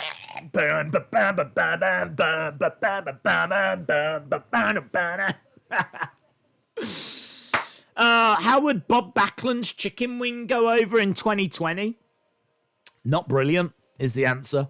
Not brilliant. I don't think he would have the, was it a 4-year title reign that Bob Backlund had? I think he might struggle. Well, there we go. Jeff Hardy is back. Sober, which is good to see. Costing Sheamus. It kind of felt like that match hadn't really got to where... Like, they had a match. Was it the first round of this tournament? And it kind of felt like that wasn't enough. Because Sheamus, for weeks, had been angry about Jeff Hardy. And then one match in the first round of this. So it didn't feel like that was done. I didn't expect this. I didn't expect this at all. If anything, I thought Sheamus might cost Jeff in the next round. But instead, they went a different way. And I'm applauding them for it. I think try a few things like this. No one got hurt. Jeff Hardy wasn't bothered. Look at him. He's at the end here. He's come out. Dancing away. Yeah, he's doing all. He's loving it. Hardy broke out of jail. Yes, that's exactly what happened. That is exactly what happened. The figure 2 is Orange Cassidy's submission move, says Quinn81. You're right. You're right. That's exactly what he does. He just lies there like that. and just hopes that they give up. Get your scores in. Scores in. That's WWE for you, but still a great show. Days, are you fella? No. If I was fella, I would respond to the calls. I would have responded a long time ago. Scott Turner says 6. Joshua says 10. B. Rice says 10. 9.95. Jonathan says 9.5. Greg says I'm giving it a 10. Laugh, laugh, laugh. Circle Square says 9.5. Got a lot of high scores here. Lot of high scores. What shall we score it? What shall we score it? Get your scores in if you haven't yet. Put your thoughts into the chat. What do you score this show? On screen right now, I can see 9, 9.9, 10, 8.5, 7.75. I mean, these are high scores, man. The Hacker storyline might get cancelled. Is that why we saw Shorty G? I don't think they're going to cancel it. I don't think they'll end up dropping it. I just think the Hacker needs to get a move on. Do you know what I mean? Was the Hacker asleep? Well, I don't know. What's the Hacker doing? By the time the Hacker gets round to actually revealing the truth, people have figured it out for themselves. Do you know what I mean? There's no need now. There's no need for us to get the Hacker involved because now I think it's pretty clear that it was Sheamus that was involved. That's who Jeff Hardy's gone after, and that's who Jeff Hardy is blaming. So now, all of a sudden, I'm kind of under the impression that the Hacker's missed the boat. The Hacker has got to be quicker. Right, 6.75, 7.5, 8, 9. I'm going to give it. I think there was one OMG moment on this. I gave AEW a 9 because they had 2. They had the Revival and they had that Mike Tyson moment. This had one OMG moment. And then the rest of the show was just pretty solid. I'm quite excited at the fact, though, that they are trying something different. I liked all the superstars talking at the beginning. I just felt it went on a bit too long. I like the fact that there was a thread throughout the whole show. Like, you can sit down, and that was like a 2-hour drama. It was kind of like, Days of Our Lives, something like that. It was kind of like Grey's Anatomy, where you actually get an actual show with a proper storyline that had a beginning, a middle, not so much an end, but we did get an end. Jeff Hardy came back at the end. I'm going to say that this 825. 825. I was higher than that, but it's just a couple of things in that show that I just think, do you know what I mean? Sonya and Lacey. I don't even know what that dream sequence thing was all about.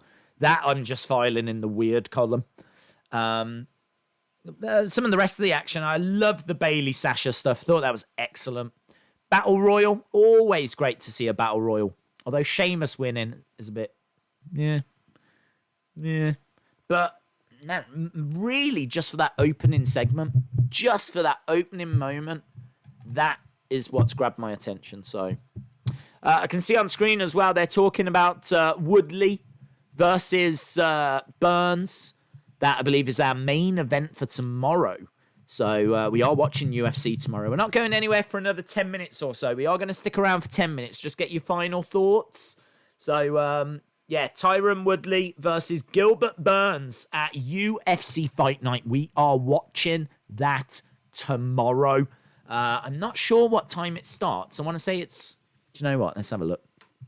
We're not going anywhere. I am going to get your thoughts in a second. I just want to... let you know what time we are going to begin tomorrow. So, tomorrow, I love you tomorrow, only a day away. Here we go. Okie dokie. It says 11 o'clock here, so that would be 6 o'clock. So, we will be starting about 5 o'clock Eastern, maybe 5:30 Eastern. About 5:30 Eastern. So that's about 10:30 UK time. And we'll be doing all of the prelims, going straight the way through to the main card. Main event, Tyron Woodley against Gilbert Burns in the welterweight. Ivanov is in the co-main event. So, big event tomorrow. So looking forward to that. Coming from Las Vegas. So we got that tomorrow. We've got a watch-along as well on Sunday. So we've got that coming up also. So, yeah, some big stuff coming up. But great show tonight. Great show tonight. Really enjoyed it. Let's go down to the latest whilst we've still got 8 minutes or so. Days fella broke Jeff out of prison. He turned on Sheamus, and now it will be the greatest match ever. Fella versus Sheamus. Oh, I'd pay for that. Killer Sasuke says 0 out of 10. I'm late, so I'm giving it a 0 because I don't know what happened. Good episode. Good episode. That's what you missed. You actually missed a good episode. The start was intriguing. I'd say the first half an hour was very strong. Just a couple of little dips in there. But, yeah, good. Good. Well above average. If you think, like, what average would be, this is well above it. Days, who do you think is the hacker? I think Vince. Can you give me in my hometown a shout out? Smackdown was a 9 out of 10 for me, says Carmen Live 2. Rude Boy says, I'm giving it an 8. And I hope we get 6 in the ring for Mandy and Otis. Oh, okay. I see what you've done there. Clever. 6 in the ring. Like Edge and Lita. I don't know how much of Otis I need to see. Let's put it that way. I don't know how much of Otis I need to see. Wrestling Days fan says, greatest wrestling match ever. WWE fan, the best, says 10 out of 10. Jonathan says, what do you think this means with Jeff? I think Jeff was framed. I think that he has been breathalyzed and been found to be clear, and I would fully expect a statement from WWE to confirm that he was framed. He had not been drinking. Police don't believe that he was the driver. I expect full statements to clear his name. And I think it'll turn out that it was Sheamus, to be honest. I think this was just a little story. Amazing how like, they went to all that trouble. Because think about that. They had to get the police cars, I mean, not the real police, but, an ambulance. They had to knock a sign over. They had to do all this stuff. I don't think it's done yet. It might turn out that it wasn't Sheamus. Sheamus is the obvious person because of the history between them. So I think it could set up Jeff Hardy Sheamus. But I think the twist could be that it wasn't Sheamus and that it was actually someone else. And I would love for it to be. I can't remember who called it, but someone said, what about it being Bo? What if it was Bo Dallas? And I think that's brilliant. I think they should do something with Bo. Do you know, fun fact, Bo Dallas is a former NXT champion. Do you know Bo Dallas was actually seen as quite a big thing in NXT? And then he's been brought up and he has been buried. So I would love for them to be pushing Bo. I would love for them to be pushing Bo. And I think it makes it more intriguing if he's let the darkness consume him. Now, he's not being a comedy character now. Now he's being a fiend. He's let the darkness in. And yes, I would go that way. I very much would have him with Bray. So, yeah, I like that. They've got to do something with him. You can't be Mr. Main Event forever. And when main event, I don't mean the actual main event. I mean the rubbish show. That I don't even know if it's still going or not. Robin813 says, Bo Dallas was great on NXT. Maurice says, I think it's someone else. Oh, yeah, I'd be very surprised if it was Bo. Maybe it turns out to be Sheamus. But I think for the amount of trouble they've gone to, they could actually make this a very interesting story. And again, the hacker could still get involved, revealing the truth.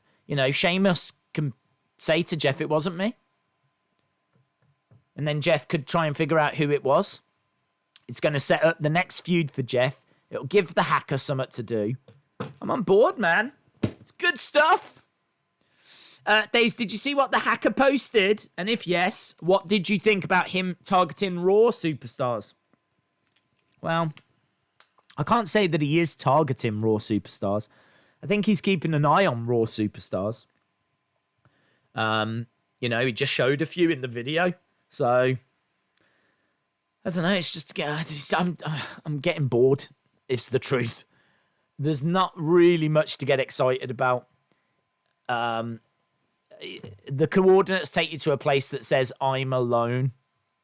Okay, so you're alone. And he's showing Raw superstars. Okay, so you're watching everyone in WWE. Is it that big of a deal? Is that groundbreaking? I don't know. Personally, I need more than that now. I'm at the point where how about we reveal something else? Do you know what I mean? I feel like it was forever ago, the whole Mandy Sonya thing. And plus also, didn't he say that it was like last chance, final warning, I'm being serious, don't test me, you won't like me when I'm angry, believe what I'm saying, I really mean it, last chance. I mean, like, how many weeks is this going to go on for? Hacker, if you're watching this, just do something, would you? Stop being so lazy. I mean, look, I know it's hard to get motivated when you're self-isolating. I know the lockdown affects us all in very different ways. But honestly, near the start of the lockdown, the hacker was doing a lot more work than he is now. That's all I'm going to say. I think he's lost his motivation. I really do. And I can sympathise. I totally understand. It's hard, do you know what I mean? You haven't really got to get up for work anymore, you know. A lot of people are off work at the moment. So you kind of can have a bit more of a lie-in, maybe get stuck into a TV show that you haven't seen. So you start watching that and then it's like, oh, do I really want to start hacking now? Oh, do I really want to start hacking? So I think he's just got lazy. So hacker, if you watch him, sort yourself out. Days, what I think is going to happen is that Jeff was set up by someone. Then the hacker will reveal some hidden CC. I'm telling you, there was a woman with a phone who was recording footage, who was very obvious. Jason Jordan was holding her back. Yeah. And she was being a nosy nanny, right? A nosy ninny. And she was like, I reckon she's got the footage of what happened. I think that the hacker's going to get that footage. She is going to play a part. That for me is the talking point. Who was that woman? Who was that woman that was filming things and being all like... Days, I missed the Total Divas stream. I'm going to watch it tomorrow. It's quite fun. It was quite fun. I think we've mined a lot of the humour out of Total Divas. But yeah, it was all right. Right, we are going over to the Wrestling Escape Pod. There's 3 minutes till that starts, my friends. I think that Sunny Wolf might be posting links to it. I'm not too sure. If you jump over, drop a like on it. It's greatly appreciated. It's greatly appreciated, everyone that joins us. Love chatting to people over there. So we are coming towards... This is going to be interesting now. Can I even end this stream? I can certainly put this link in. That's where I'm going. We always do after SmackDown jump over to the Wrestling Escape Pod. It's the little podcast thing we do. If you don't get a chance to watch it live, it's not a problem. Because it's not live, it's all pre-recorded. It just premieres tonight, you know. So you can always catch up with it over the weekend. And if you've never seen them, I urge you do. They are a lot of fun. We just talk about a different subject each week. It's timeless as a result, you know. I think they're a lot of fun. So that's where I'm going to jump over to now. So I am going to thank you all for joining us. I hope that you had a good evening. I certainly think it was a fun show. And this now is going to be very interesting. Can I end the stream? I have pressed the button and it's not doing anything right now. So that is definitely an interesting development. I really appreciate the support, guys. Have fun wherever you're going now, whatever you're doing now. Thank you for joining us. Hopefully I see you tomorrow, or well, hopefully I see you in a bit for Wrestling Escape Pod. If not, tomorrow UFC. Sunday, NXT TakeOver Chicago Watch Along. Monday, Raw. Tuesday, NWA Carnyland. Wednesday, NXT and AEW. Thursday, Watch Along, but we don't know what yet. So, awesome, guys. Thanks a lot for watching, and hopefully see you again next time. Bye for now.